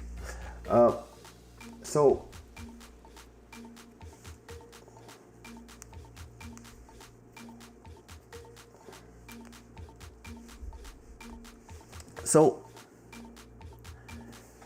what happens now is that they designed it so that they could tailor the ad that they are showing you, right?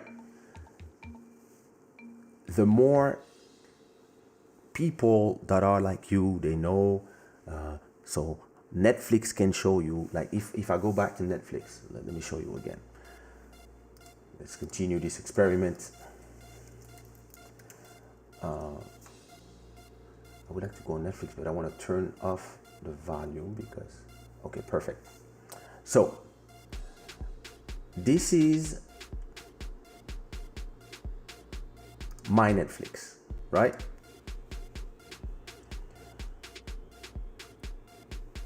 A lot of sci-fi, a lot of Asian shows, a lot of manga, basketball, etc., etc.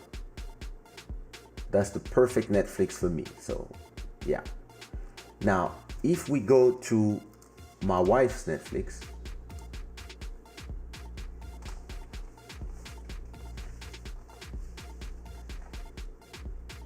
look at that. Novellas everywhere. Stuff. Nothing to do with me. Right? Now, if we go to my daughter's Netflix, yeah, of course. So, what do I mean by that? Is that Netflix is actually profiling us. The more stuff I watch, the more stuff you watch on Netflix, the more Netflix knows what you like, what kind of movies you like, and they can serve you stuff that you will watch. Because you have to understand how Netflix works. If you watch one movie or 100 movies, one episode of 100 episodes, if you watch Netflix 24 hours a day, or if you watch Netflix one time per month, it doesn't change nothing for Netflix. You still pay $10.99 or whatever you pay. You still pay your $10.99 or $9.99 every month. So the goal for Netflix is not for you to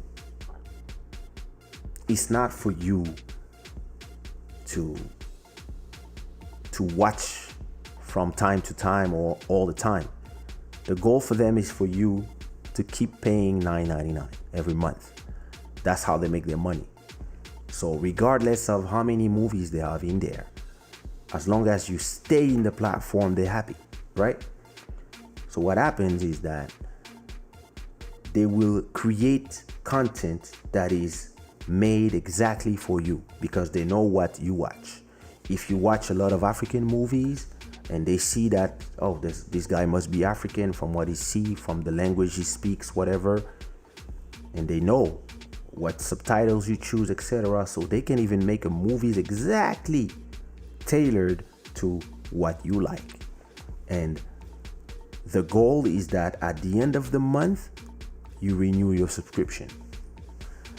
So for this, there has to be an endless flow of content so that you keep coming back.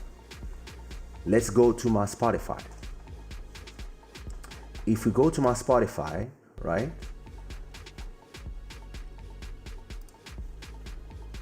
When you go to my home, it will give me a bunch of myself, since I only listen to my own music and my friends. But you see, it will show me stuff that is made for me. The podcast I listen to, Rap Fortuga, because I'm in Portugal, music from Makita, music from Bodhisattva.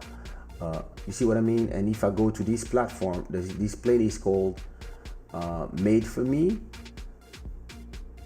discover stuff. It will show me the type of music I like and the type of, so Afro House, Kizomba, South African House, etc., etc.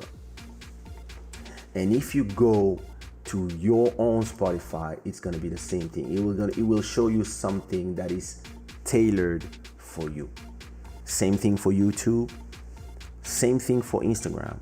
If you go to your search on Instagram, you will see the type of girls you like or the type of guys you like, because they know what you're gonna click on. And these platforms are made for you, and that's what the documentary is actually saying.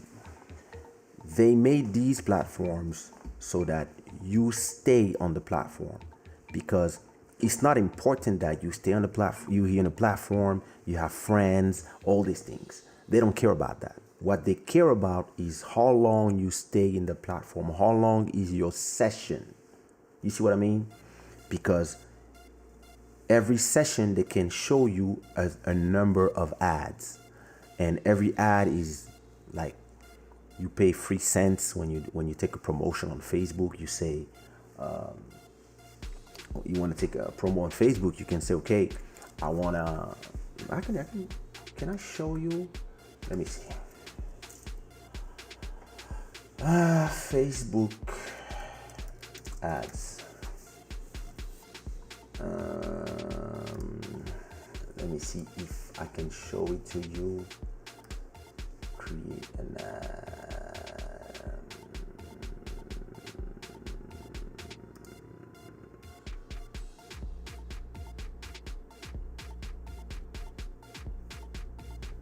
Okay. Let's say I want to create an ad on Facebook. Am I here? Yes, I'm here. Okay. Let's say I want to create an ad on Facebook, right? So let's say I want traffic on my website, right? So I'm going to a new campaign, continue. And let's say I want to make an ad for my new song. Let's say I want to make an ad for this song that we are listening right now from my album Lavish Life. So let me copy the album link. So whatever, I don't care about all that. I'm just doing a test. So now let's say I want to go to the website. I want to have a budget of let's say 350 euros from September 20 till October 1st, for example, right? So I can reach around in 10 days, I can reach 23,000 people, right?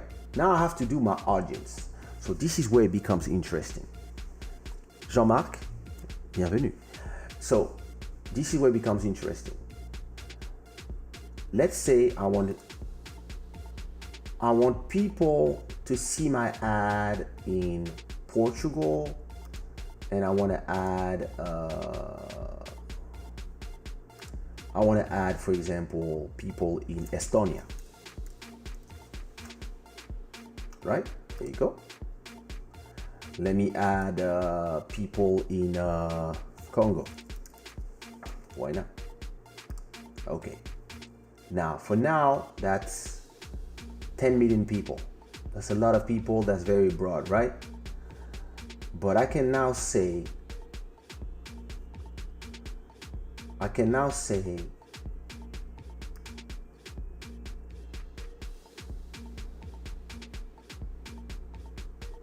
me see, where do I detail my, okay, this is done. I can now go and say, I want people of the age between 20 and 45, for example. Now that's 6 million people. I can say that I want only women. Now there's 3 million people. I can say that I only want people who are interested in Spotify. No, doesn't work. What did I do? Spa. Okay, let me see. People who are interested in Kaysha. Wait. I'm not doing the right stuff. Okay, people who are interested in music, for example. People who are interested in Spotify. People who are interested in Kaysha. Oh, in this one it doesn't work. Okay. K-pop, for example, or Kizomba. Does it work? Yeah. Or Mais Kizomba, which is the channel of our friend Bruno. I want only people who are interested in Mais Kizomba, for example. That's 2 million people. I only want people who are interested in music, Kaysha, Spotify, and I don't know, and in dancing. Boom. Now I have 2 million people that I can target, and I can use this audience to sell my product or show my song or whatever. So how does Spotify, YouTube, and all these people, how do they know so much about who is doing what? Well, they know because every time you click somewhere, and that's what they say in the documentary, every time you click somewhere, they know how long you click, where's your mouse, they know all this. They track this all the time. Whenever you like a photo, whenever you don't like a photo, when you comment on stuff, they know. And they know what you comment on from who. And the more you use those sites, the more they know you. And what happens is that at a point, they can tell advertisers who have money to spend, guys like me, hey, do you want people who like Kizomba and Spotify and thing to know about your newest song? Yeah, give us 20, 10, 5, 50, a million. And they're much better than TV, because when you put an ad on TV, you know that most people, they're not watching, or maybe that's when they go to the toilet break, whatever. When you are showing the ad on Facebook or Instagram, this ad is shown exactly, they know when they show it to you because they know your behavior. And it's a pretty effective system.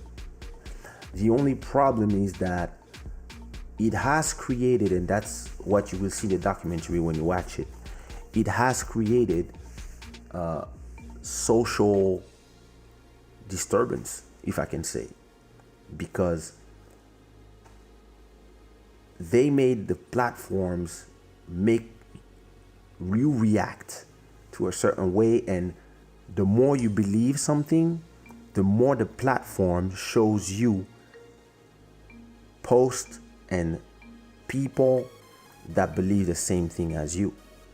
So now you live in an echo chamber where you only see things that you believe. So if you believe the earth is flat, you will start seeing a bunch of posts that tell you that the earth is flat, and you will start having a lot of people saying the same thing as you appear in your newsfeed.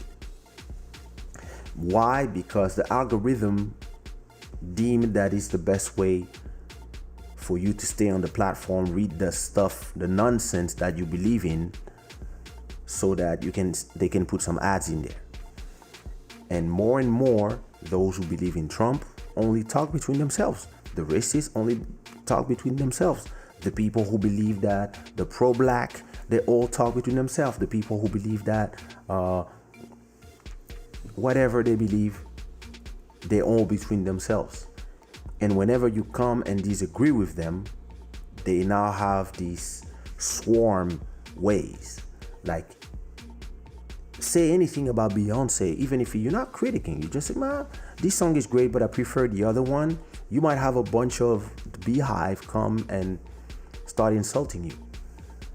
And more, this became dangerous because of the idea that the internet would be the new revolution, the new Far West, the place where everybody can have everybody can have a voice.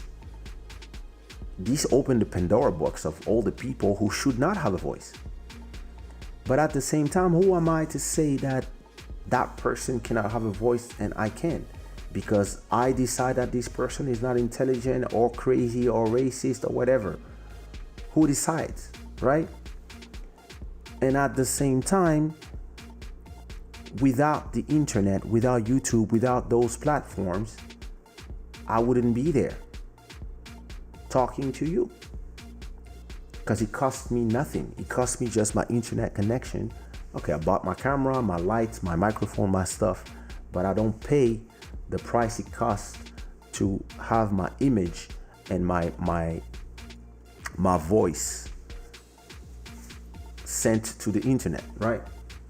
So it's a real dilemma. And this is why they called it the social dilemma, because it's undeniable that the internet and the social networks changed the world. Thanks to the social network, I met Moto Music. Twitter, we met on Twitter. We started talking on Twitter, and then we moved from there, and now we talk on the phone. Thanks to social media, I talked to Soñador, to Abju, and if it was not for the social media, I wouldn't have a career. Because I decided to leave the career as a performer, performing from club to club, and make all my money online.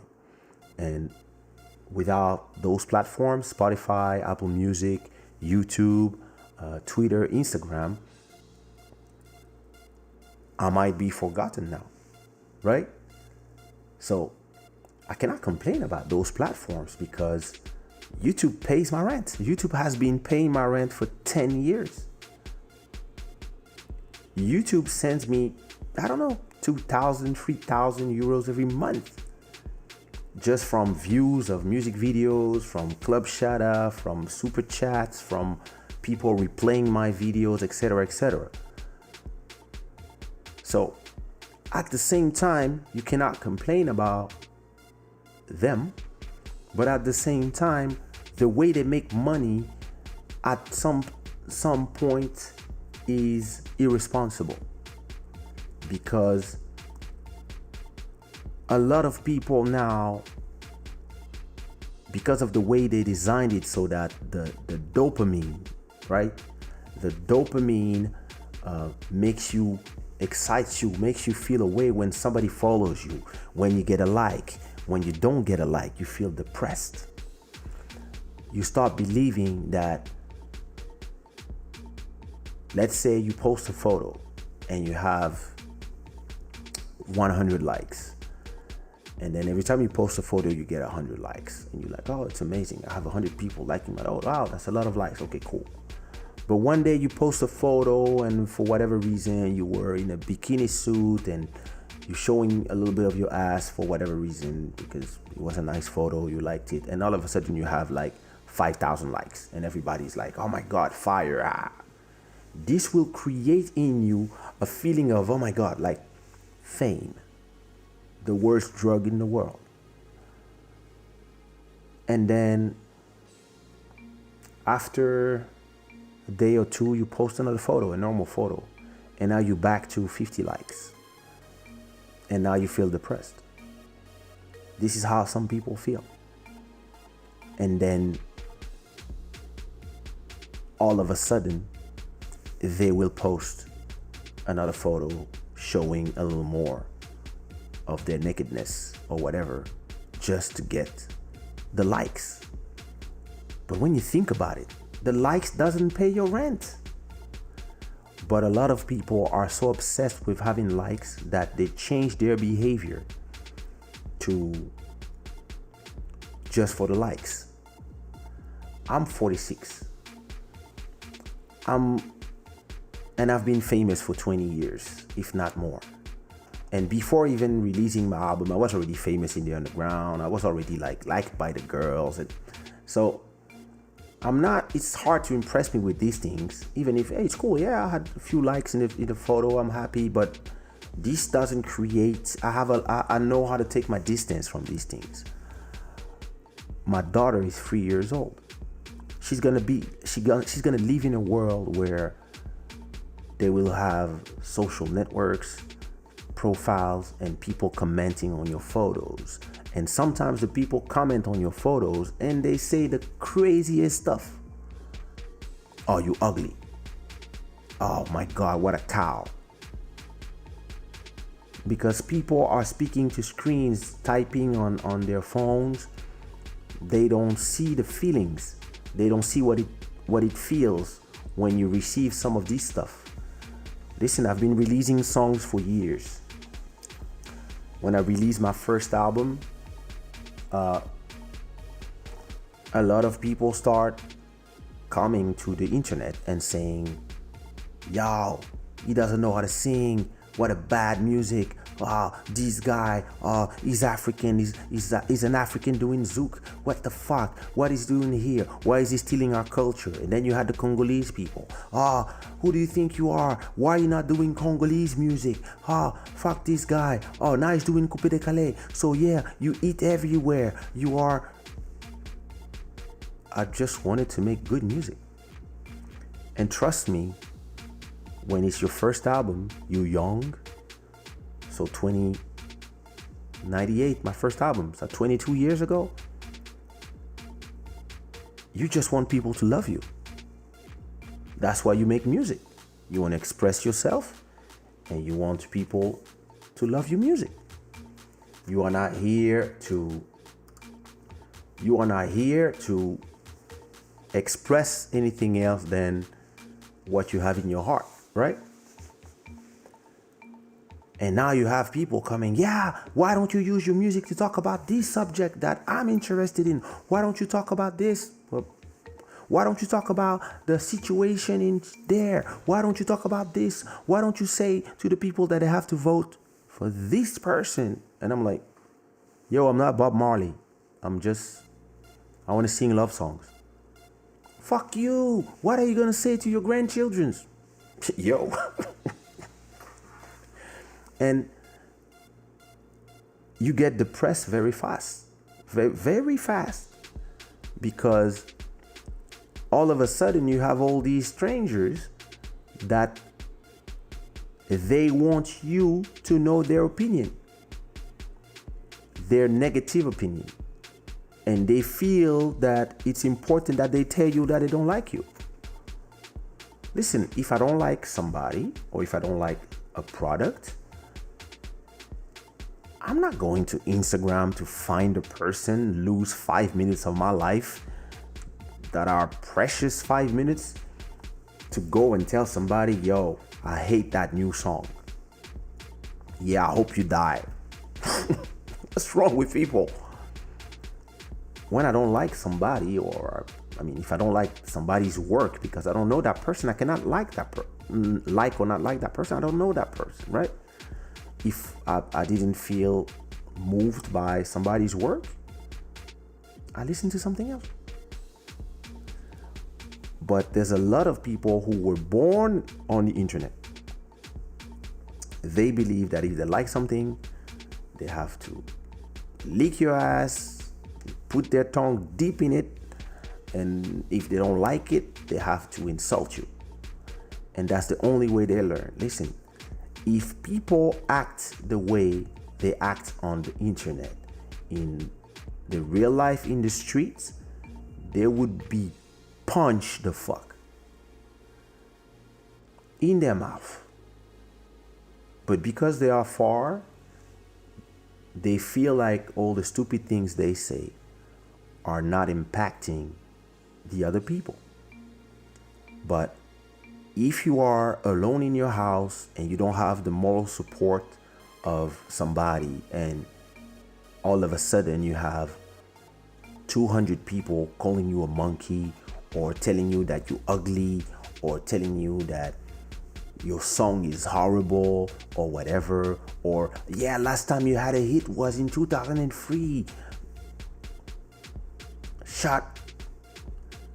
If you don't have a strong foundation, this can hurt you.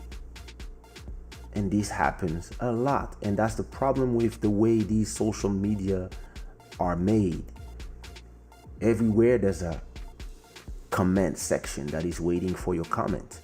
There's a like that is a heart that is waiting for you to click or not. Because that's the way they make money. And they didn't do it to harm people, but they are now realizing that, yeah, they're making billions, but a lot of people are getting harmed. Some people cannot ever do photos without filters now. They have to go on Snapchat and put their filters. Like when I was in Congo, strangely, people have Instagram, but they are more on Snapchat. And when I was there last week, everywhere somebody would ask me to do a selfie, they would first go on Snapchat, put their favorite filter, so they look exactly the way they want, and then they would take the photo. And I would also be there in the filter, looking like a lullaby. And a lot of people now go to the surgeon and they say, yo, I want to look like me with the filter. That's the new thing. People used to say, oh, turn me into Kim Kardashian. Now people are saying, yo, listen, I want to look like this all the time. I want to look like my Photoshop self. And this really creates new diseases that at the same time, we blame these people, but at the same time, I cannot blame them because everything is new. I mean, it's been 10 years now, but at that point, everything was new. I remember when Twitter started. I'm one of the first 100,000 users of Twitter.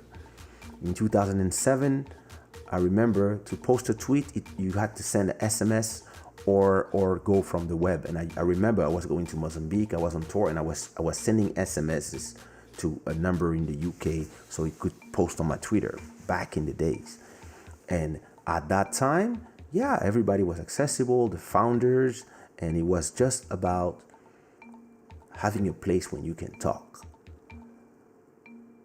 But nobody would imagine that this would have created the monsters that now have the power that they have thanks to Twitter, Instagram, whatever. Nobody would have imagined that being an influencer would be a job. My wife is an influencer. I taught my wife the business of how she can sell her photos. I sell her photos.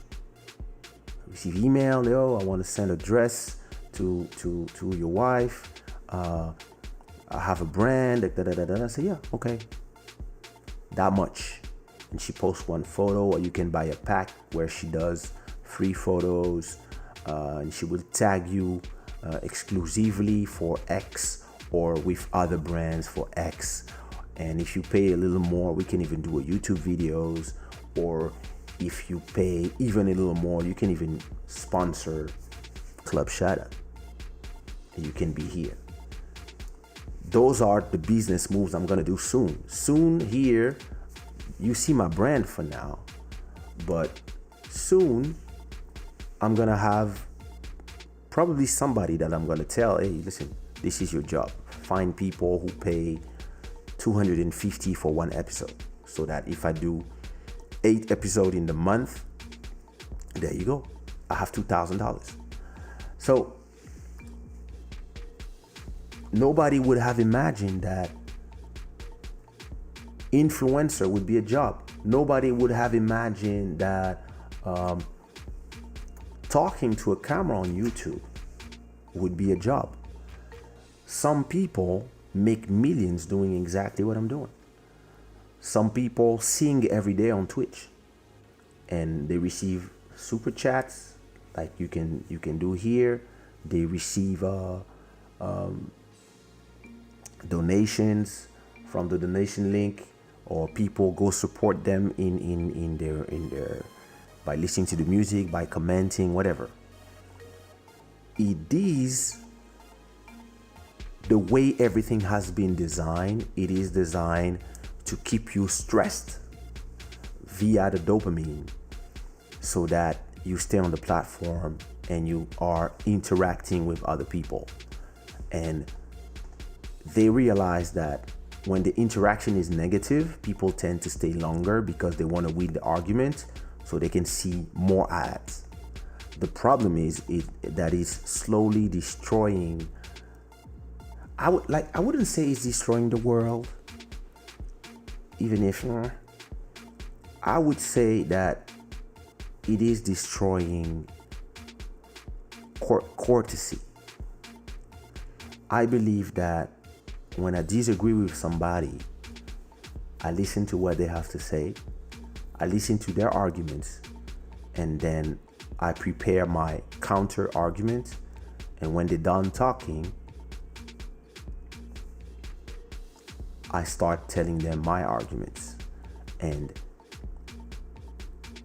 because we disagree, or we don't see the same thing, or sometimes we just don't have the same point of view on something, they might learn something and I might learn something,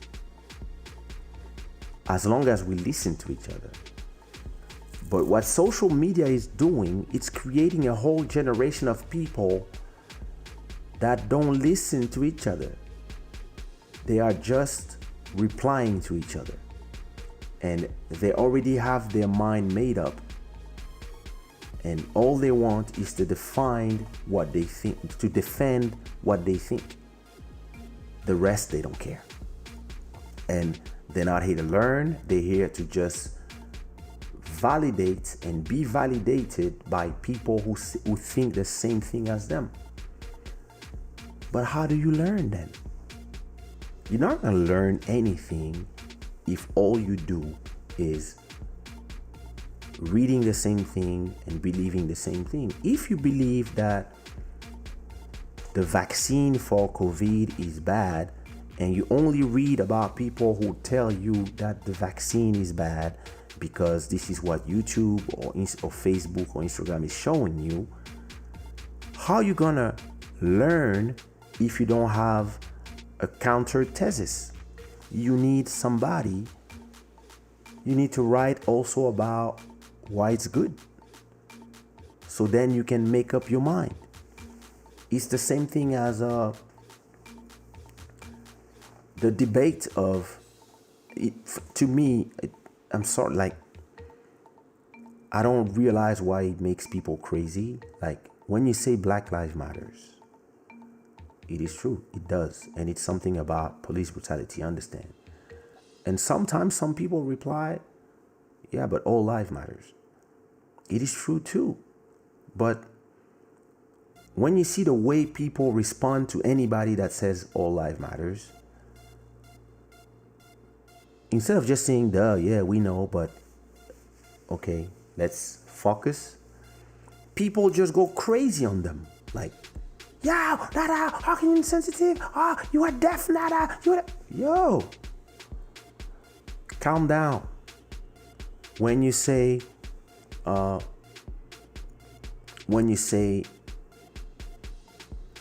don't want to wear a mask, and people just come to you and they start insulting you, when people should tell you, listen, at least wear a mask to protect the other people from, if you are sick and you don't feel it and you are just carrying this virus, the mask is the best way to prevent other people from getting it. You don't need to add idiot. You don't need to say whatever. You can just teach people. And if you don't have the time to teach, or you don't want to start going in arguments, just pass your way. Don't say nothing, which is what I do now on social media, because sometimes, listen, it's it drains you. Social media drains me. I come to Twitter usually in the morning and at night. I watch things that, if I've been tagged somewhere, that's what I'm gonna watch.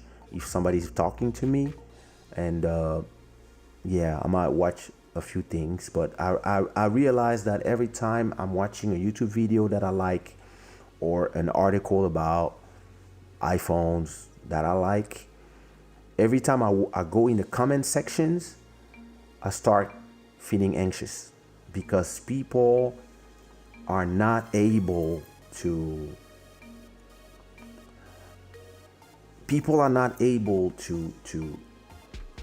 have intelligent conversations anymore. And I believe that this is the problem with social media, is that nobody is punished for not having courtesy. And at the same time, it's hard to monitor 2 billion people. It's hard. So they use AI, and usually the AIs make a lot of mistakes. So, for example, if you try to type something like "fuck" in my comment section, you will see that your comment will not go in, because I put some words that cannot be commented, or racist words. And why? So that I don't have to spend my time trying to moderate people. And I think you have to be really careful. I already had exes that were in their phone 24/7, and so you have a dinner with them, you're like, yeah, they're here with their phones all the time. Like, at a point I was like, wait a minute, like, next time we have sex, you're gonna be like this? Because leave that phone alone sometimes. Like, be in the here now. And trust me, I'm always on social media, but sometimes I just leave my phone. But I'm a workaholic. I'm always in front of a screen, right? So I don't have nothing against screens. It's just, what I have against is the lack of responsibility from the users, but also the makers, because they were, in my opinion, they were living in a utopia of, oh, listen, we want a place where everybody can talk. And now you have millions of monsters that can talk. And so whose fault is it now, right? And it's a very complicated subject. And trust me, have a great night, Bruno. And trust me, you need to watch The Social Dilemma on Netflix, because it asks very interesting questions, and from the people who design like the like button, from the people who really designed this, and it's a point of view.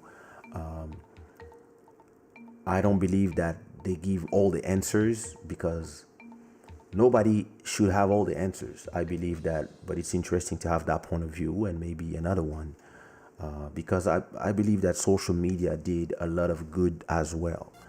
There's a lot of people, like all my beloved Shada gang. Shout out to the 350 people who have been watching and passing by. But when I think about my beloved Shada gang, I wouldn't know Moto Moto without social media. I wouldn't know AJ without social media. I wouldn't know Queen Juju without social media. I wouldn't know Nadia without social media. I wouldn't know CV Beats, and I wouldn't have him remix, do his first remix for me in 2 weeks coming out without social media. I wouldn't know DJ Soñador without social media, Abju without social media. I wouldn't know Emmanuel. I think Emmanuel, I don't know if it's Instagram first or if it was Facebook first, but a lot of people have been following me and been having conversations with me because of social media. So it's a dilemma. It's a dilemma. You have to check it out.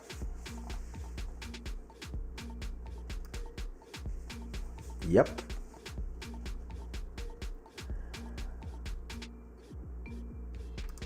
It is a strong documentary.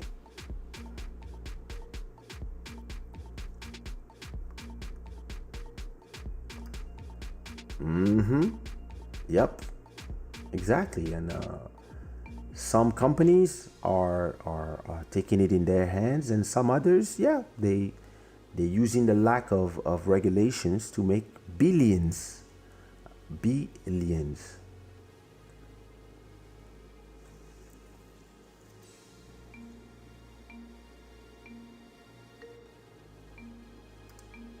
Thank you. That is exactly true, Nadia. People don't know their limits, and people don't know how to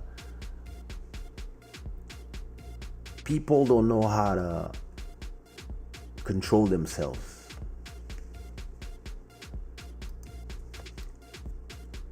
Yep, that is true. Well, that's what I do.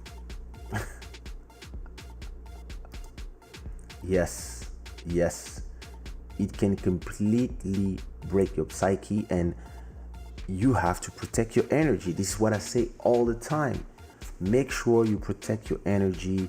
Make sure you go here with the armor. Listen, when I did my first album, so maybe I came prepared because of 20 years of celebrity and haters that I didn't ask for. And sometimes you have people, they hate you, and you're like, but why would you hate me? No, I don't like your music. Okay, but why do you hate me? No, but that's that. And yeah, but what did I do to you? Yeah, but you wear your glasses, so you think you all that. I said, no, I just wear glasses because I have my reasons. Because, yeah. So because I wear glasses in a club, or I like seeing my face with glasses, and I believe that they protect my soul from my eyes, which is the entry, and that's my belief. Because I enter like this in a club, you judge me? Yeah, but you're cool. Yeah, but so do I have to go meet every person and talk with them so that you realize that I'm a cool person? I don't have this time. So I believe that social media is not the only person, the only element here. It's also the fact that a lot of people are just dumb. listen, you can go deep. And I was just showing quickly you can go in deep in that shit. Yep. Those are the worst. Those are the worst. Listen, the keyboard justice warriors, they are the worst. Like, you know, when we had our baby 3 years ago, you had these women, like, they don't even have babies, and they were here in the comment section, you have to do this, you cannot hold her like that, or be careful with this, or don't do this, do that. And you're like, mind your fucking business. I'm swearing a lot. Sorry. That's just the way I talk. I even have people messaging me telling me I should quit making beats. Oh my God, that's mean. Damn.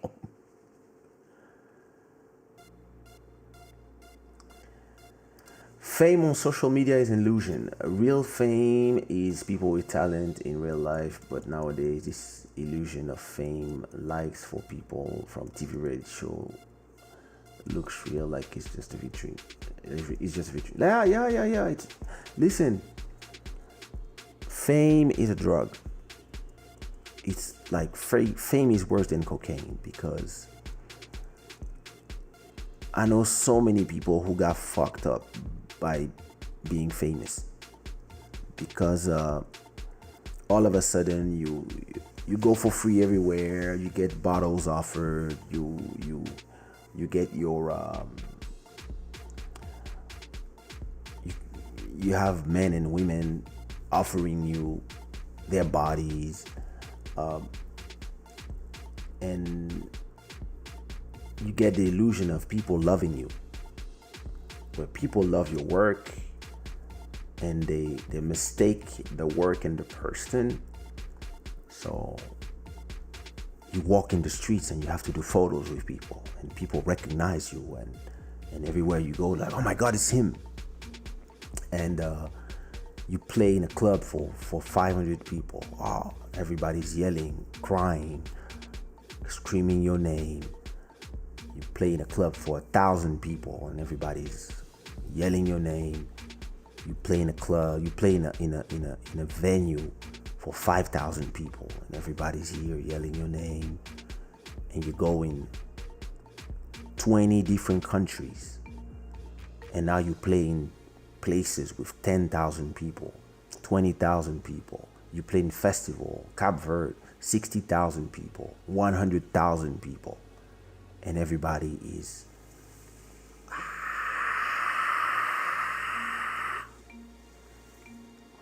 and if you are not a grounded person with strong bases and your roots firmly attached to the ground, with education and an understanding of what this is, and you can go crazy. Trust me, I've seen a lot of people go crazy because you can go to, and I'm not talking about stuff that I've heard, I'm talking about stuff that I've seen and stuff that I've been through. You can go in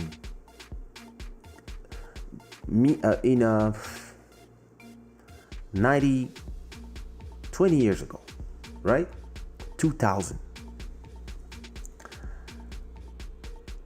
I would take a plane every 4 days to go from Africa to the US to Europe, from city to city to city to city to city to city to city to city. 2 shows every weekend. France, Ivory Coast, Congo, Morocco, Miami, New York, Canada, back to Senegal, Burkina Faso, and in every city I was getting paid to come, travel with 2 people, 3 people, be in the best hotels, and have all the best girls look at me and telling me with their eyes, whenever you want, I'm yours.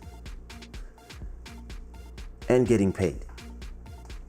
And going in stages from clubs to stadiums to huge festivals between 1998 and 2018, right? 20 years. I did that for 20 years. And I could have all the girls that I wanted. I could go, I still can go anywhere I want in so many different countries. And I will get in the clubs without paying, without queuing. There will always be beautiful women and women in general look at me like, oh, is that a him?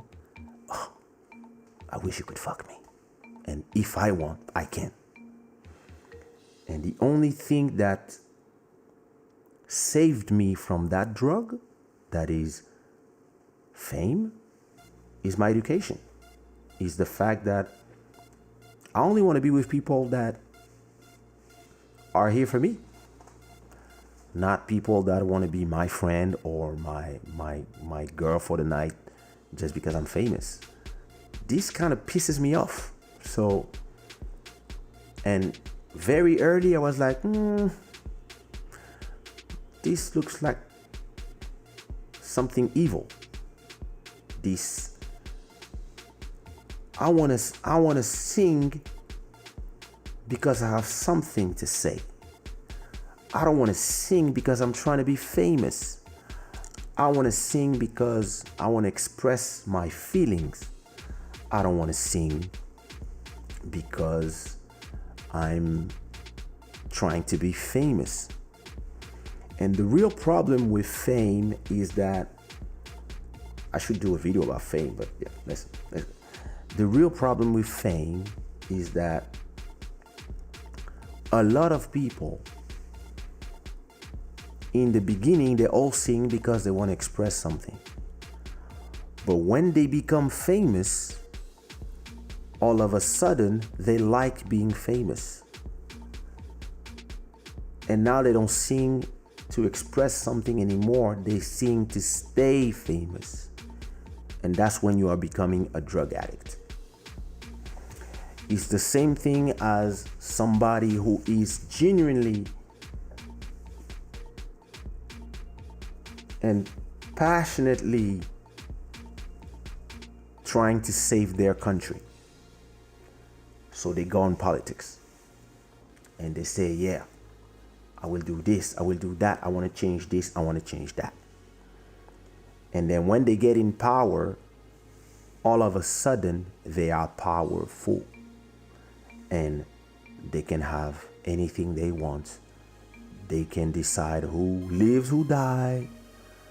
They have Americans and the French, the two people who love to corrupt other countries. They come and they say, listen, if you let us build a mine here, we will build roads here, and we will give you 100 million.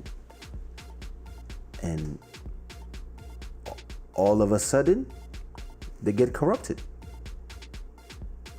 by the thirst for power, by the lust of being powerful, of having security, all these things. And it's not because they are bad people. They are people like you and me. It's just that you need to have a strong mind. Weak people cannot be famous.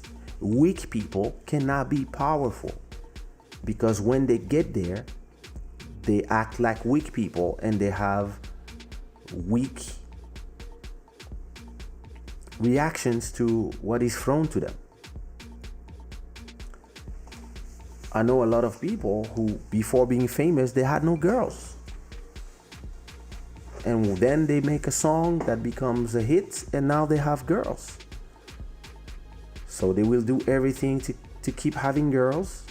So they will try to stay famous because they know that without being famous, they're back to being ugly.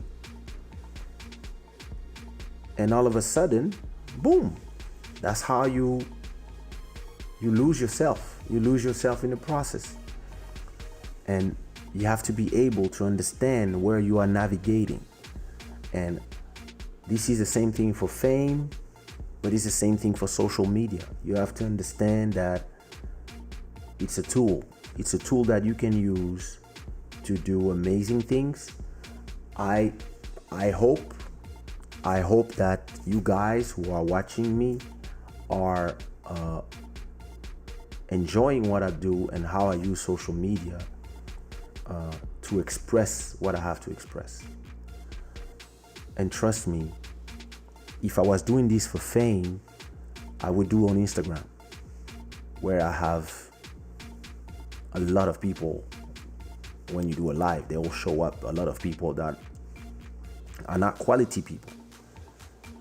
And this is why I've been saying it all along. That's why I do it here, because my chat on my YouTube channel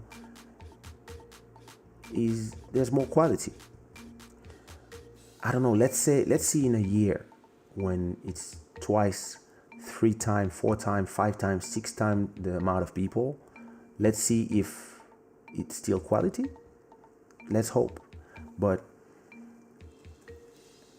with all these people saying all these things on social media, it's impossible for humans to check everything. So more and more they use AI. And the AI will make choices. If you tell the AI the goal is to make money, then the AI will make the wrong choices. And that's the problem with all these platforms. They are trying to make money because they have investors, and investors are trying to get their money back. And to disclose everything, I'm an investor in Facebook, I'm an investor in Google, I'm an investor in Apple, I'm an investor in what else? Netflix, and I'm an investor in Spotify. So that, trust me, I make money from these people. So I'm completely inside of I'm not in the dilemma because I know what I'm doing. I'm a realist. I'm not here to, I invest money to make money. I don't have a problem with that because I don't have a problem with money.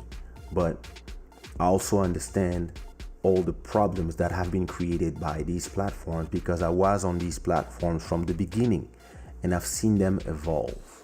If you go on my YouTube channel after this live, and after you leave a like and after you leave a comment before leaving, you will see that if you go back to my first video, I have 3,000 videos on YouTube. If you go to my first video, you will see that it was not the same place. And we didn't come here for the same things. And the more it evolved, the more we evolved with it. And I believe that society is changing because of the fact that we are all connected now, and it's easier to connect. And it changes a lot of things. It even changes relationships. I remember my first girlfriend back in 92. That's a long time ago.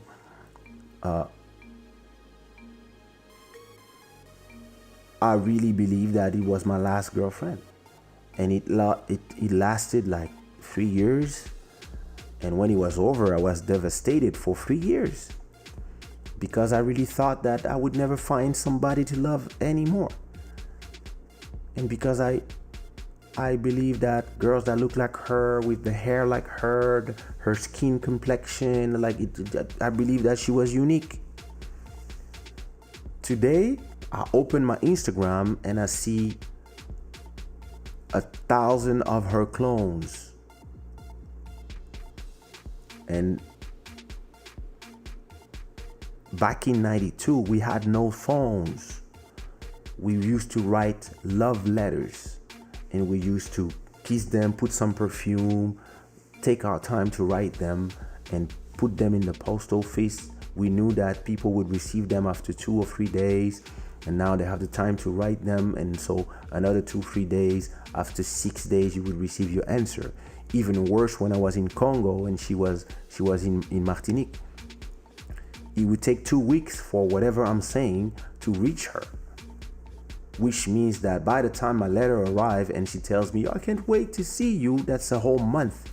She has the whole time to meet somebody else in the meantime while the letter is going. So now I'm rushing to Martinique. When I arrive, she's with somebody else. Yo.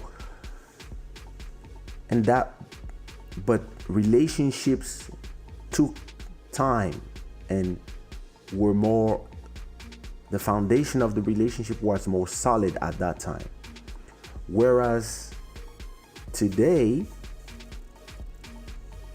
there's 1,000 people that look like my ex on my search all the time, because I guess Instagram knows the kind of girl I like, and they show me 1 million of them every day.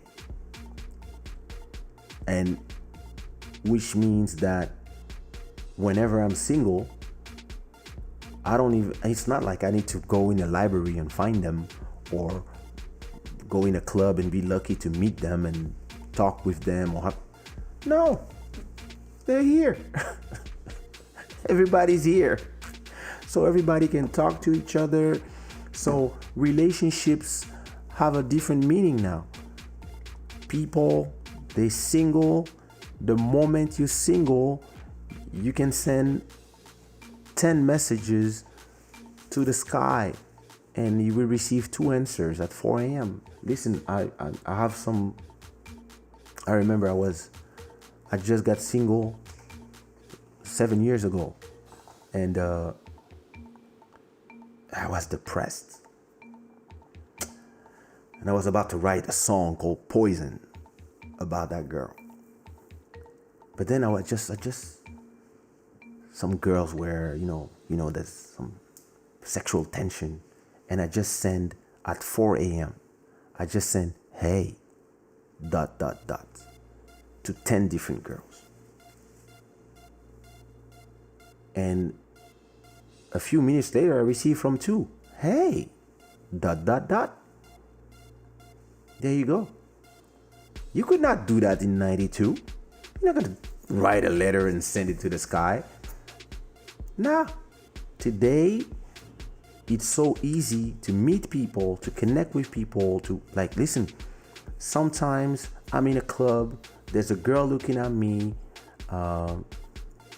and we don't talk. I'm here, I'm chilling, I'm living my life, I'm here with my friends. I leave the club,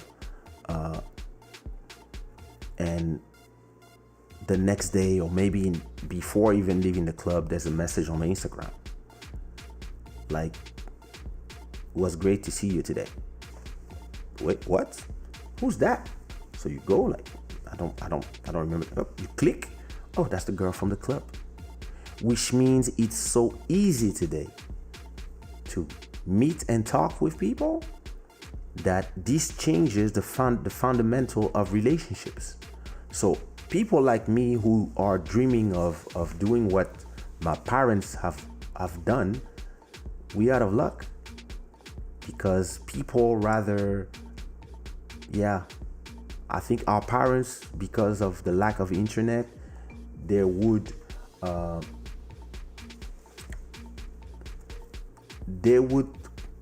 stay together years. I think my parents have been together 45 years. I don't think we are able to do that.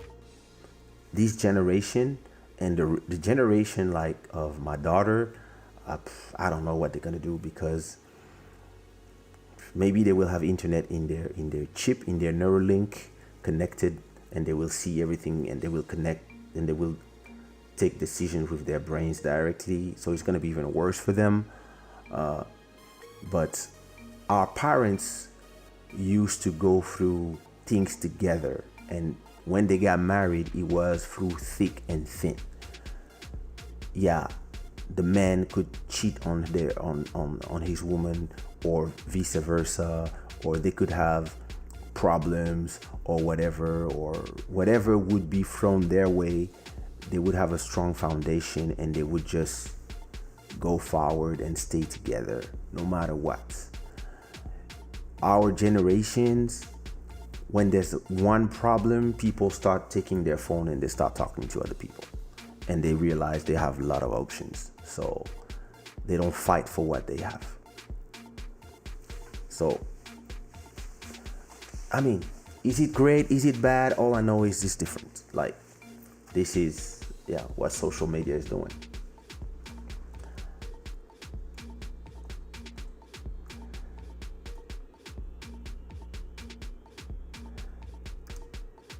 I now feel like I saved myself from a lot of drama since YouTube is my only social media.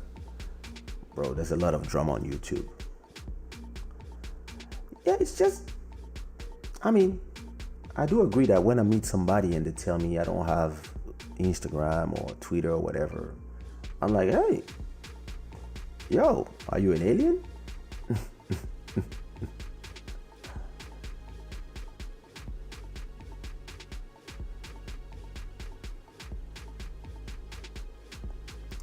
It's funny when you tell people that you're only on one social platform, they look at you like if you have two heads. Yeah, because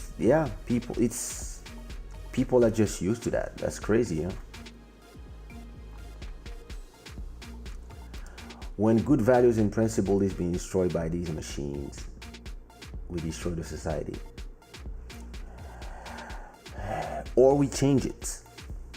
I mean, we might see it as a destruction, but it might just be that it's just a new world, and it's a new world where things are different.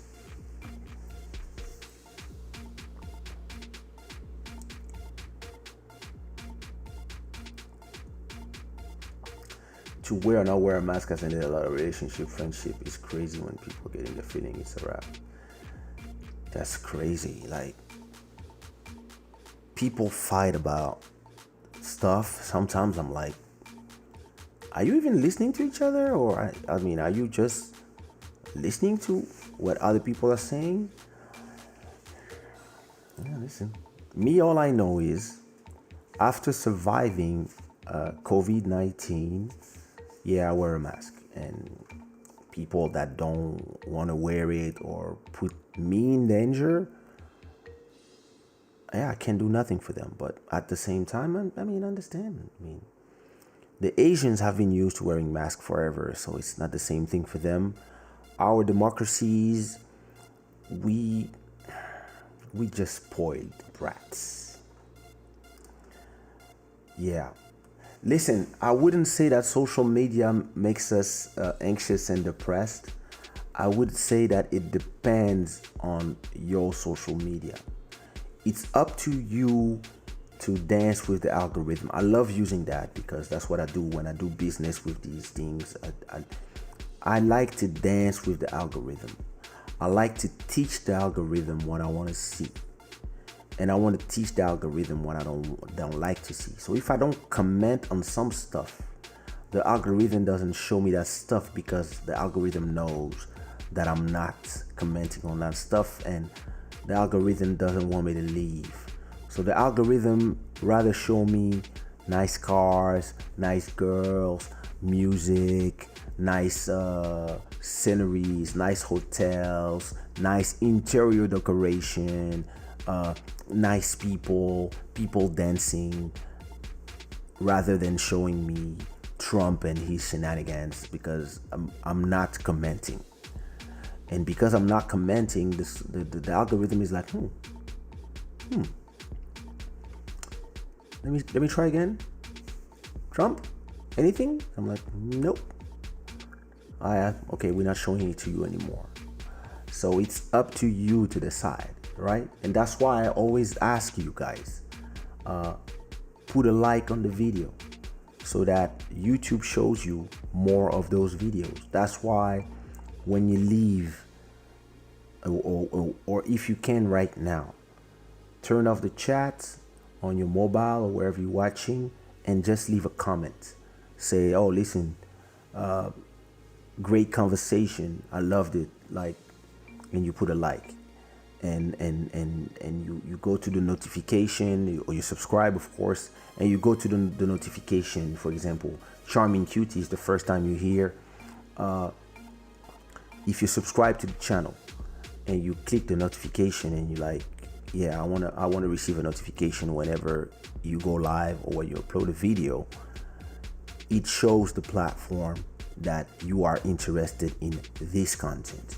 For those of you who are courageous and who's been here since it's 3:30 a.m. here in Portugal. So from those of you who've been here since midnight, so it's been 3 hours that we are here conversing, right? And I always say I want to do 2 hours, but yeah. YouTube is seeing that you guys are staying engaged for 3 hours. So of course, the next time I go live Wednesday, it will tell you, hey, he's live again. Do you want to be there? Why? Because they can show you some ads, and there's probably an ad somewhere. And yeah, so I believe it's up to you to decide what kind of dance you want to do with the algorithm. Do you want to do a dance where the algorithm is leading, or do you want to do a dance where you are leading? And it's up to you to want, like, if you look at this documentary, when you look at it, you will realize that it's really your behavior that makes the algorithm have a certain behavior too. So once you understand how it works, and that's why I've been successful making business on the internet, is because I understand how the algorithm works and also understand how people work. Listen, I don't care about putting funny stuff on my Instagram, but let me take my phone again. Let me plug my phone again, and hope this time it will not destroy the music. Wait. Let me cut the music first, because last time it just went crazy for whatever reason. So look, let's go on my why did I want to show you? What did I want to show? I forgot now. If I go to my Instagram, right, and the dance with the algorithm is this: the things that you are reacting to. Oh yeah, I remember now. Look, this is my profile, right? When I post a promo picture, oh, what happened? Damn, I have to get a cable just for the phone to connect. This cable is not helping me. Damn, what's going on?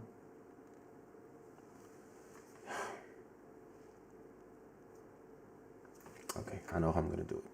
Wait. Don't worry, I got this. I have to get a better cable to connect the phone with, because this thin cable actually seems like it's not working. But look, let me explain what I'm saying when I'm talking about dancing with the algorithm, right? Ooh, 380 people have been in this live today. That's cool. Okay, let's go to my Instagram, right?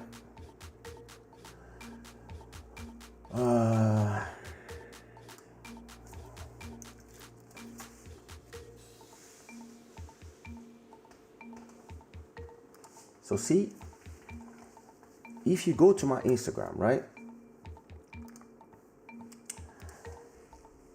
when I post a promo like this, okay, this is me wearing the mask that I was wearing today, right? I got like 9 comments, right? Oh, I love this, da, da, da, this is beautiful, love the shirt, okay, cool, right? If I post a photo of food, I got 35 comments. If I post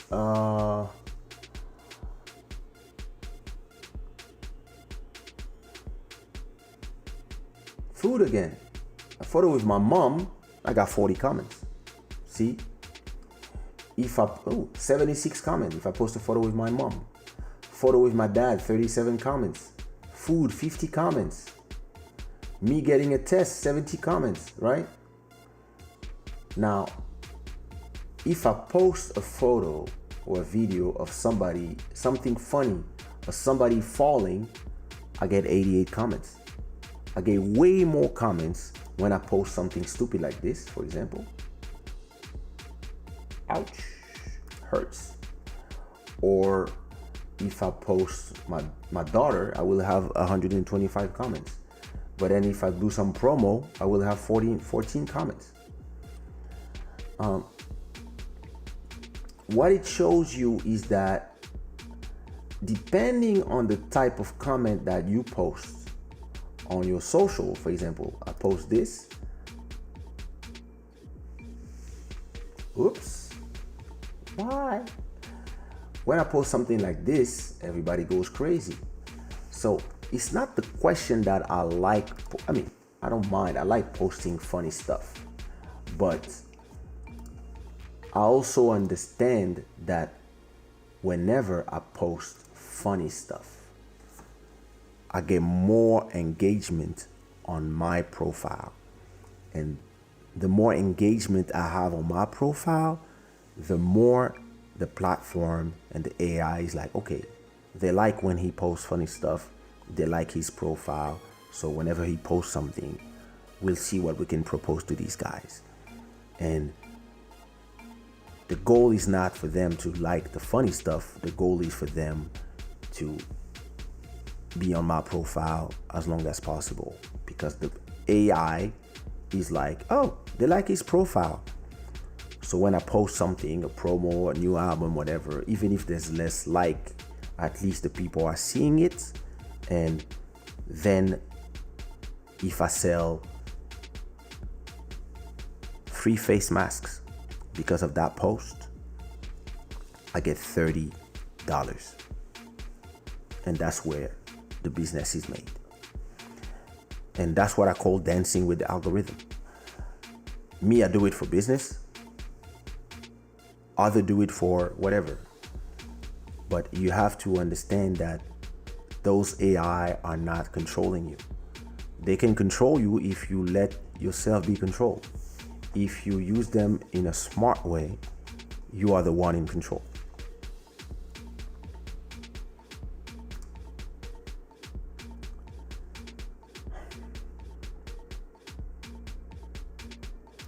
Oui, toi aussi.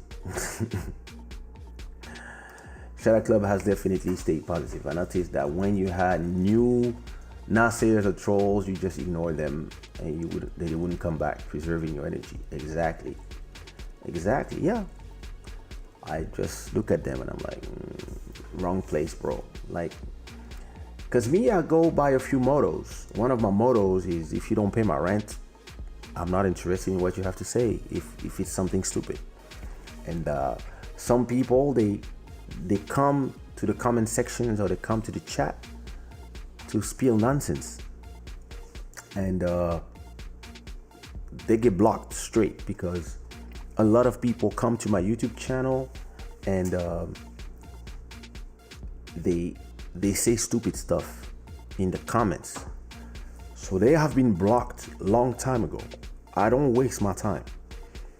Whatever you have to say, if you cannot say it politely, you will be blocked in any of my Instagrams, YouTubes, whatever, because this is my platform in the platform. And I'm not here. Like I said, when you come to my house, you remove your shoes. It's the same thing when you come to my house inside of the platform. You remove your shoes and you talk politely, you don't talk loud. Because that's the way I was raised. And a lot of people, they get blocked. And a lot of people, you see me ignoring them and they don't come back. It's either because they just were ignored, or just because after the fact, while I was watching, I was like, I'm blocking you soon. And they just got blocked. Oh, I have no time for that shit.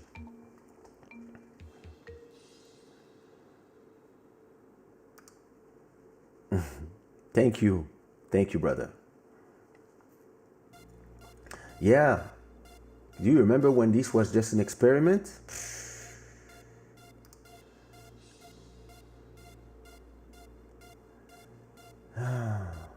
Peace of mind is immeasurable.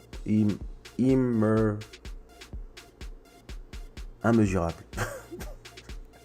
Don't take it for granted at all. Yeah, listen. Peace of mind is everything.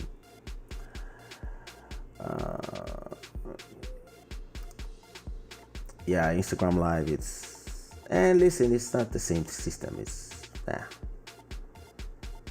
But the good thing with Instagram Live is that at least you can invite people in your live, so that's fun. But I'm gonna have that system soon where I can invite people on YouTube, so that's gonna be fun.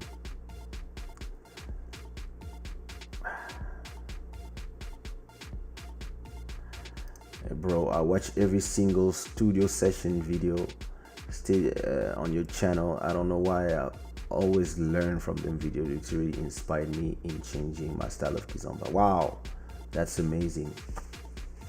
Thank you so much. Cheville la rue. What up? Cheville la rue, good times. Well, listen, bro. I'm humbled. I'm humbled that that you are saying this, and thank you so much. I'm glad that my production is helping. I'm gonna do more studio session videos so I can teach people how to have a better sound. So yeah, stay posted on that. But you watch my videos, but you didn't leave comments, because if you left comment, I would have seen them. So now you have to go back on those videos and comment. And listen, it's been 3 hours. It's been a pleasure having this conversation with you guys. I would love you before I leave you guys, I would love you to not forget to leave a like, and when this video is over, please leave a comment under the video, or if you want, you can go watch my latest video, either the latest song or my latest vlog, or maybe a few videos in my channel, and leave 1 or 2 or 3 comments and some likes. This greatly helps. Trust me. When I started Club Shada, I had 800,000 views on this channel every month. Ever since the last 47 episodes that we did on this experiment that we have been doing, I now have 1.2 million views, and I now have 2,000 new subscribers on the channel every month. So I'm incredibly grateful. So I can't thank you enough. It's a blessing for me. It's a pleasure to be here. I want to shout out everybody that has been here today. Don't forget that you can get beautiful face mask like this one that I created, and the upcoming jacket that comes with it. You can have it on shadawear.com. I will soon open sponsorings for those who want to have their logo appear here, and sponsor or promote whatever they want to promote. I will soon open it. I'm preparing for number 50. I'm preparing something great. I really want to have a different Club Shada for number 50. I want to do something different. I will wait for I will wait to have all the elements ready so I can announce something.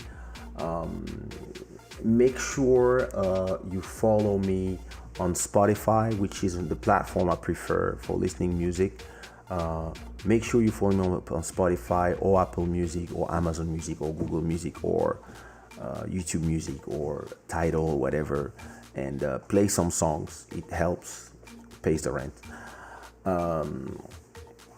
And today, and make sure you watch that documentary on Netflix. It's really amazing. It's you learn a lot from it, and it's kind of chilly because you realize that at a point we're gonna be in a world where everybody's gonna be connected to the internet, and this will just change society, especially when the connection will be straight to your brain, and this will happen. I can refer you to my episode about Ghost in the Shell. But anyway, I'm super happy. We had 400 people who watched with us live. That's amazing. The numbers keep growing up. I'm going to leave you with my project called Lavish Life by Diamantero, which is one of my names. And I'm gonna leave you with a calm song called Lavish Life. Khashoggi, I don't remember how you say that. And I will see you Wednesday. Thanks for coming. Thanks for spending those 3 hours with me. I hope you had a great time. I hope the conversation was fine. And make sure you leave a comment before you go. All right? Peace.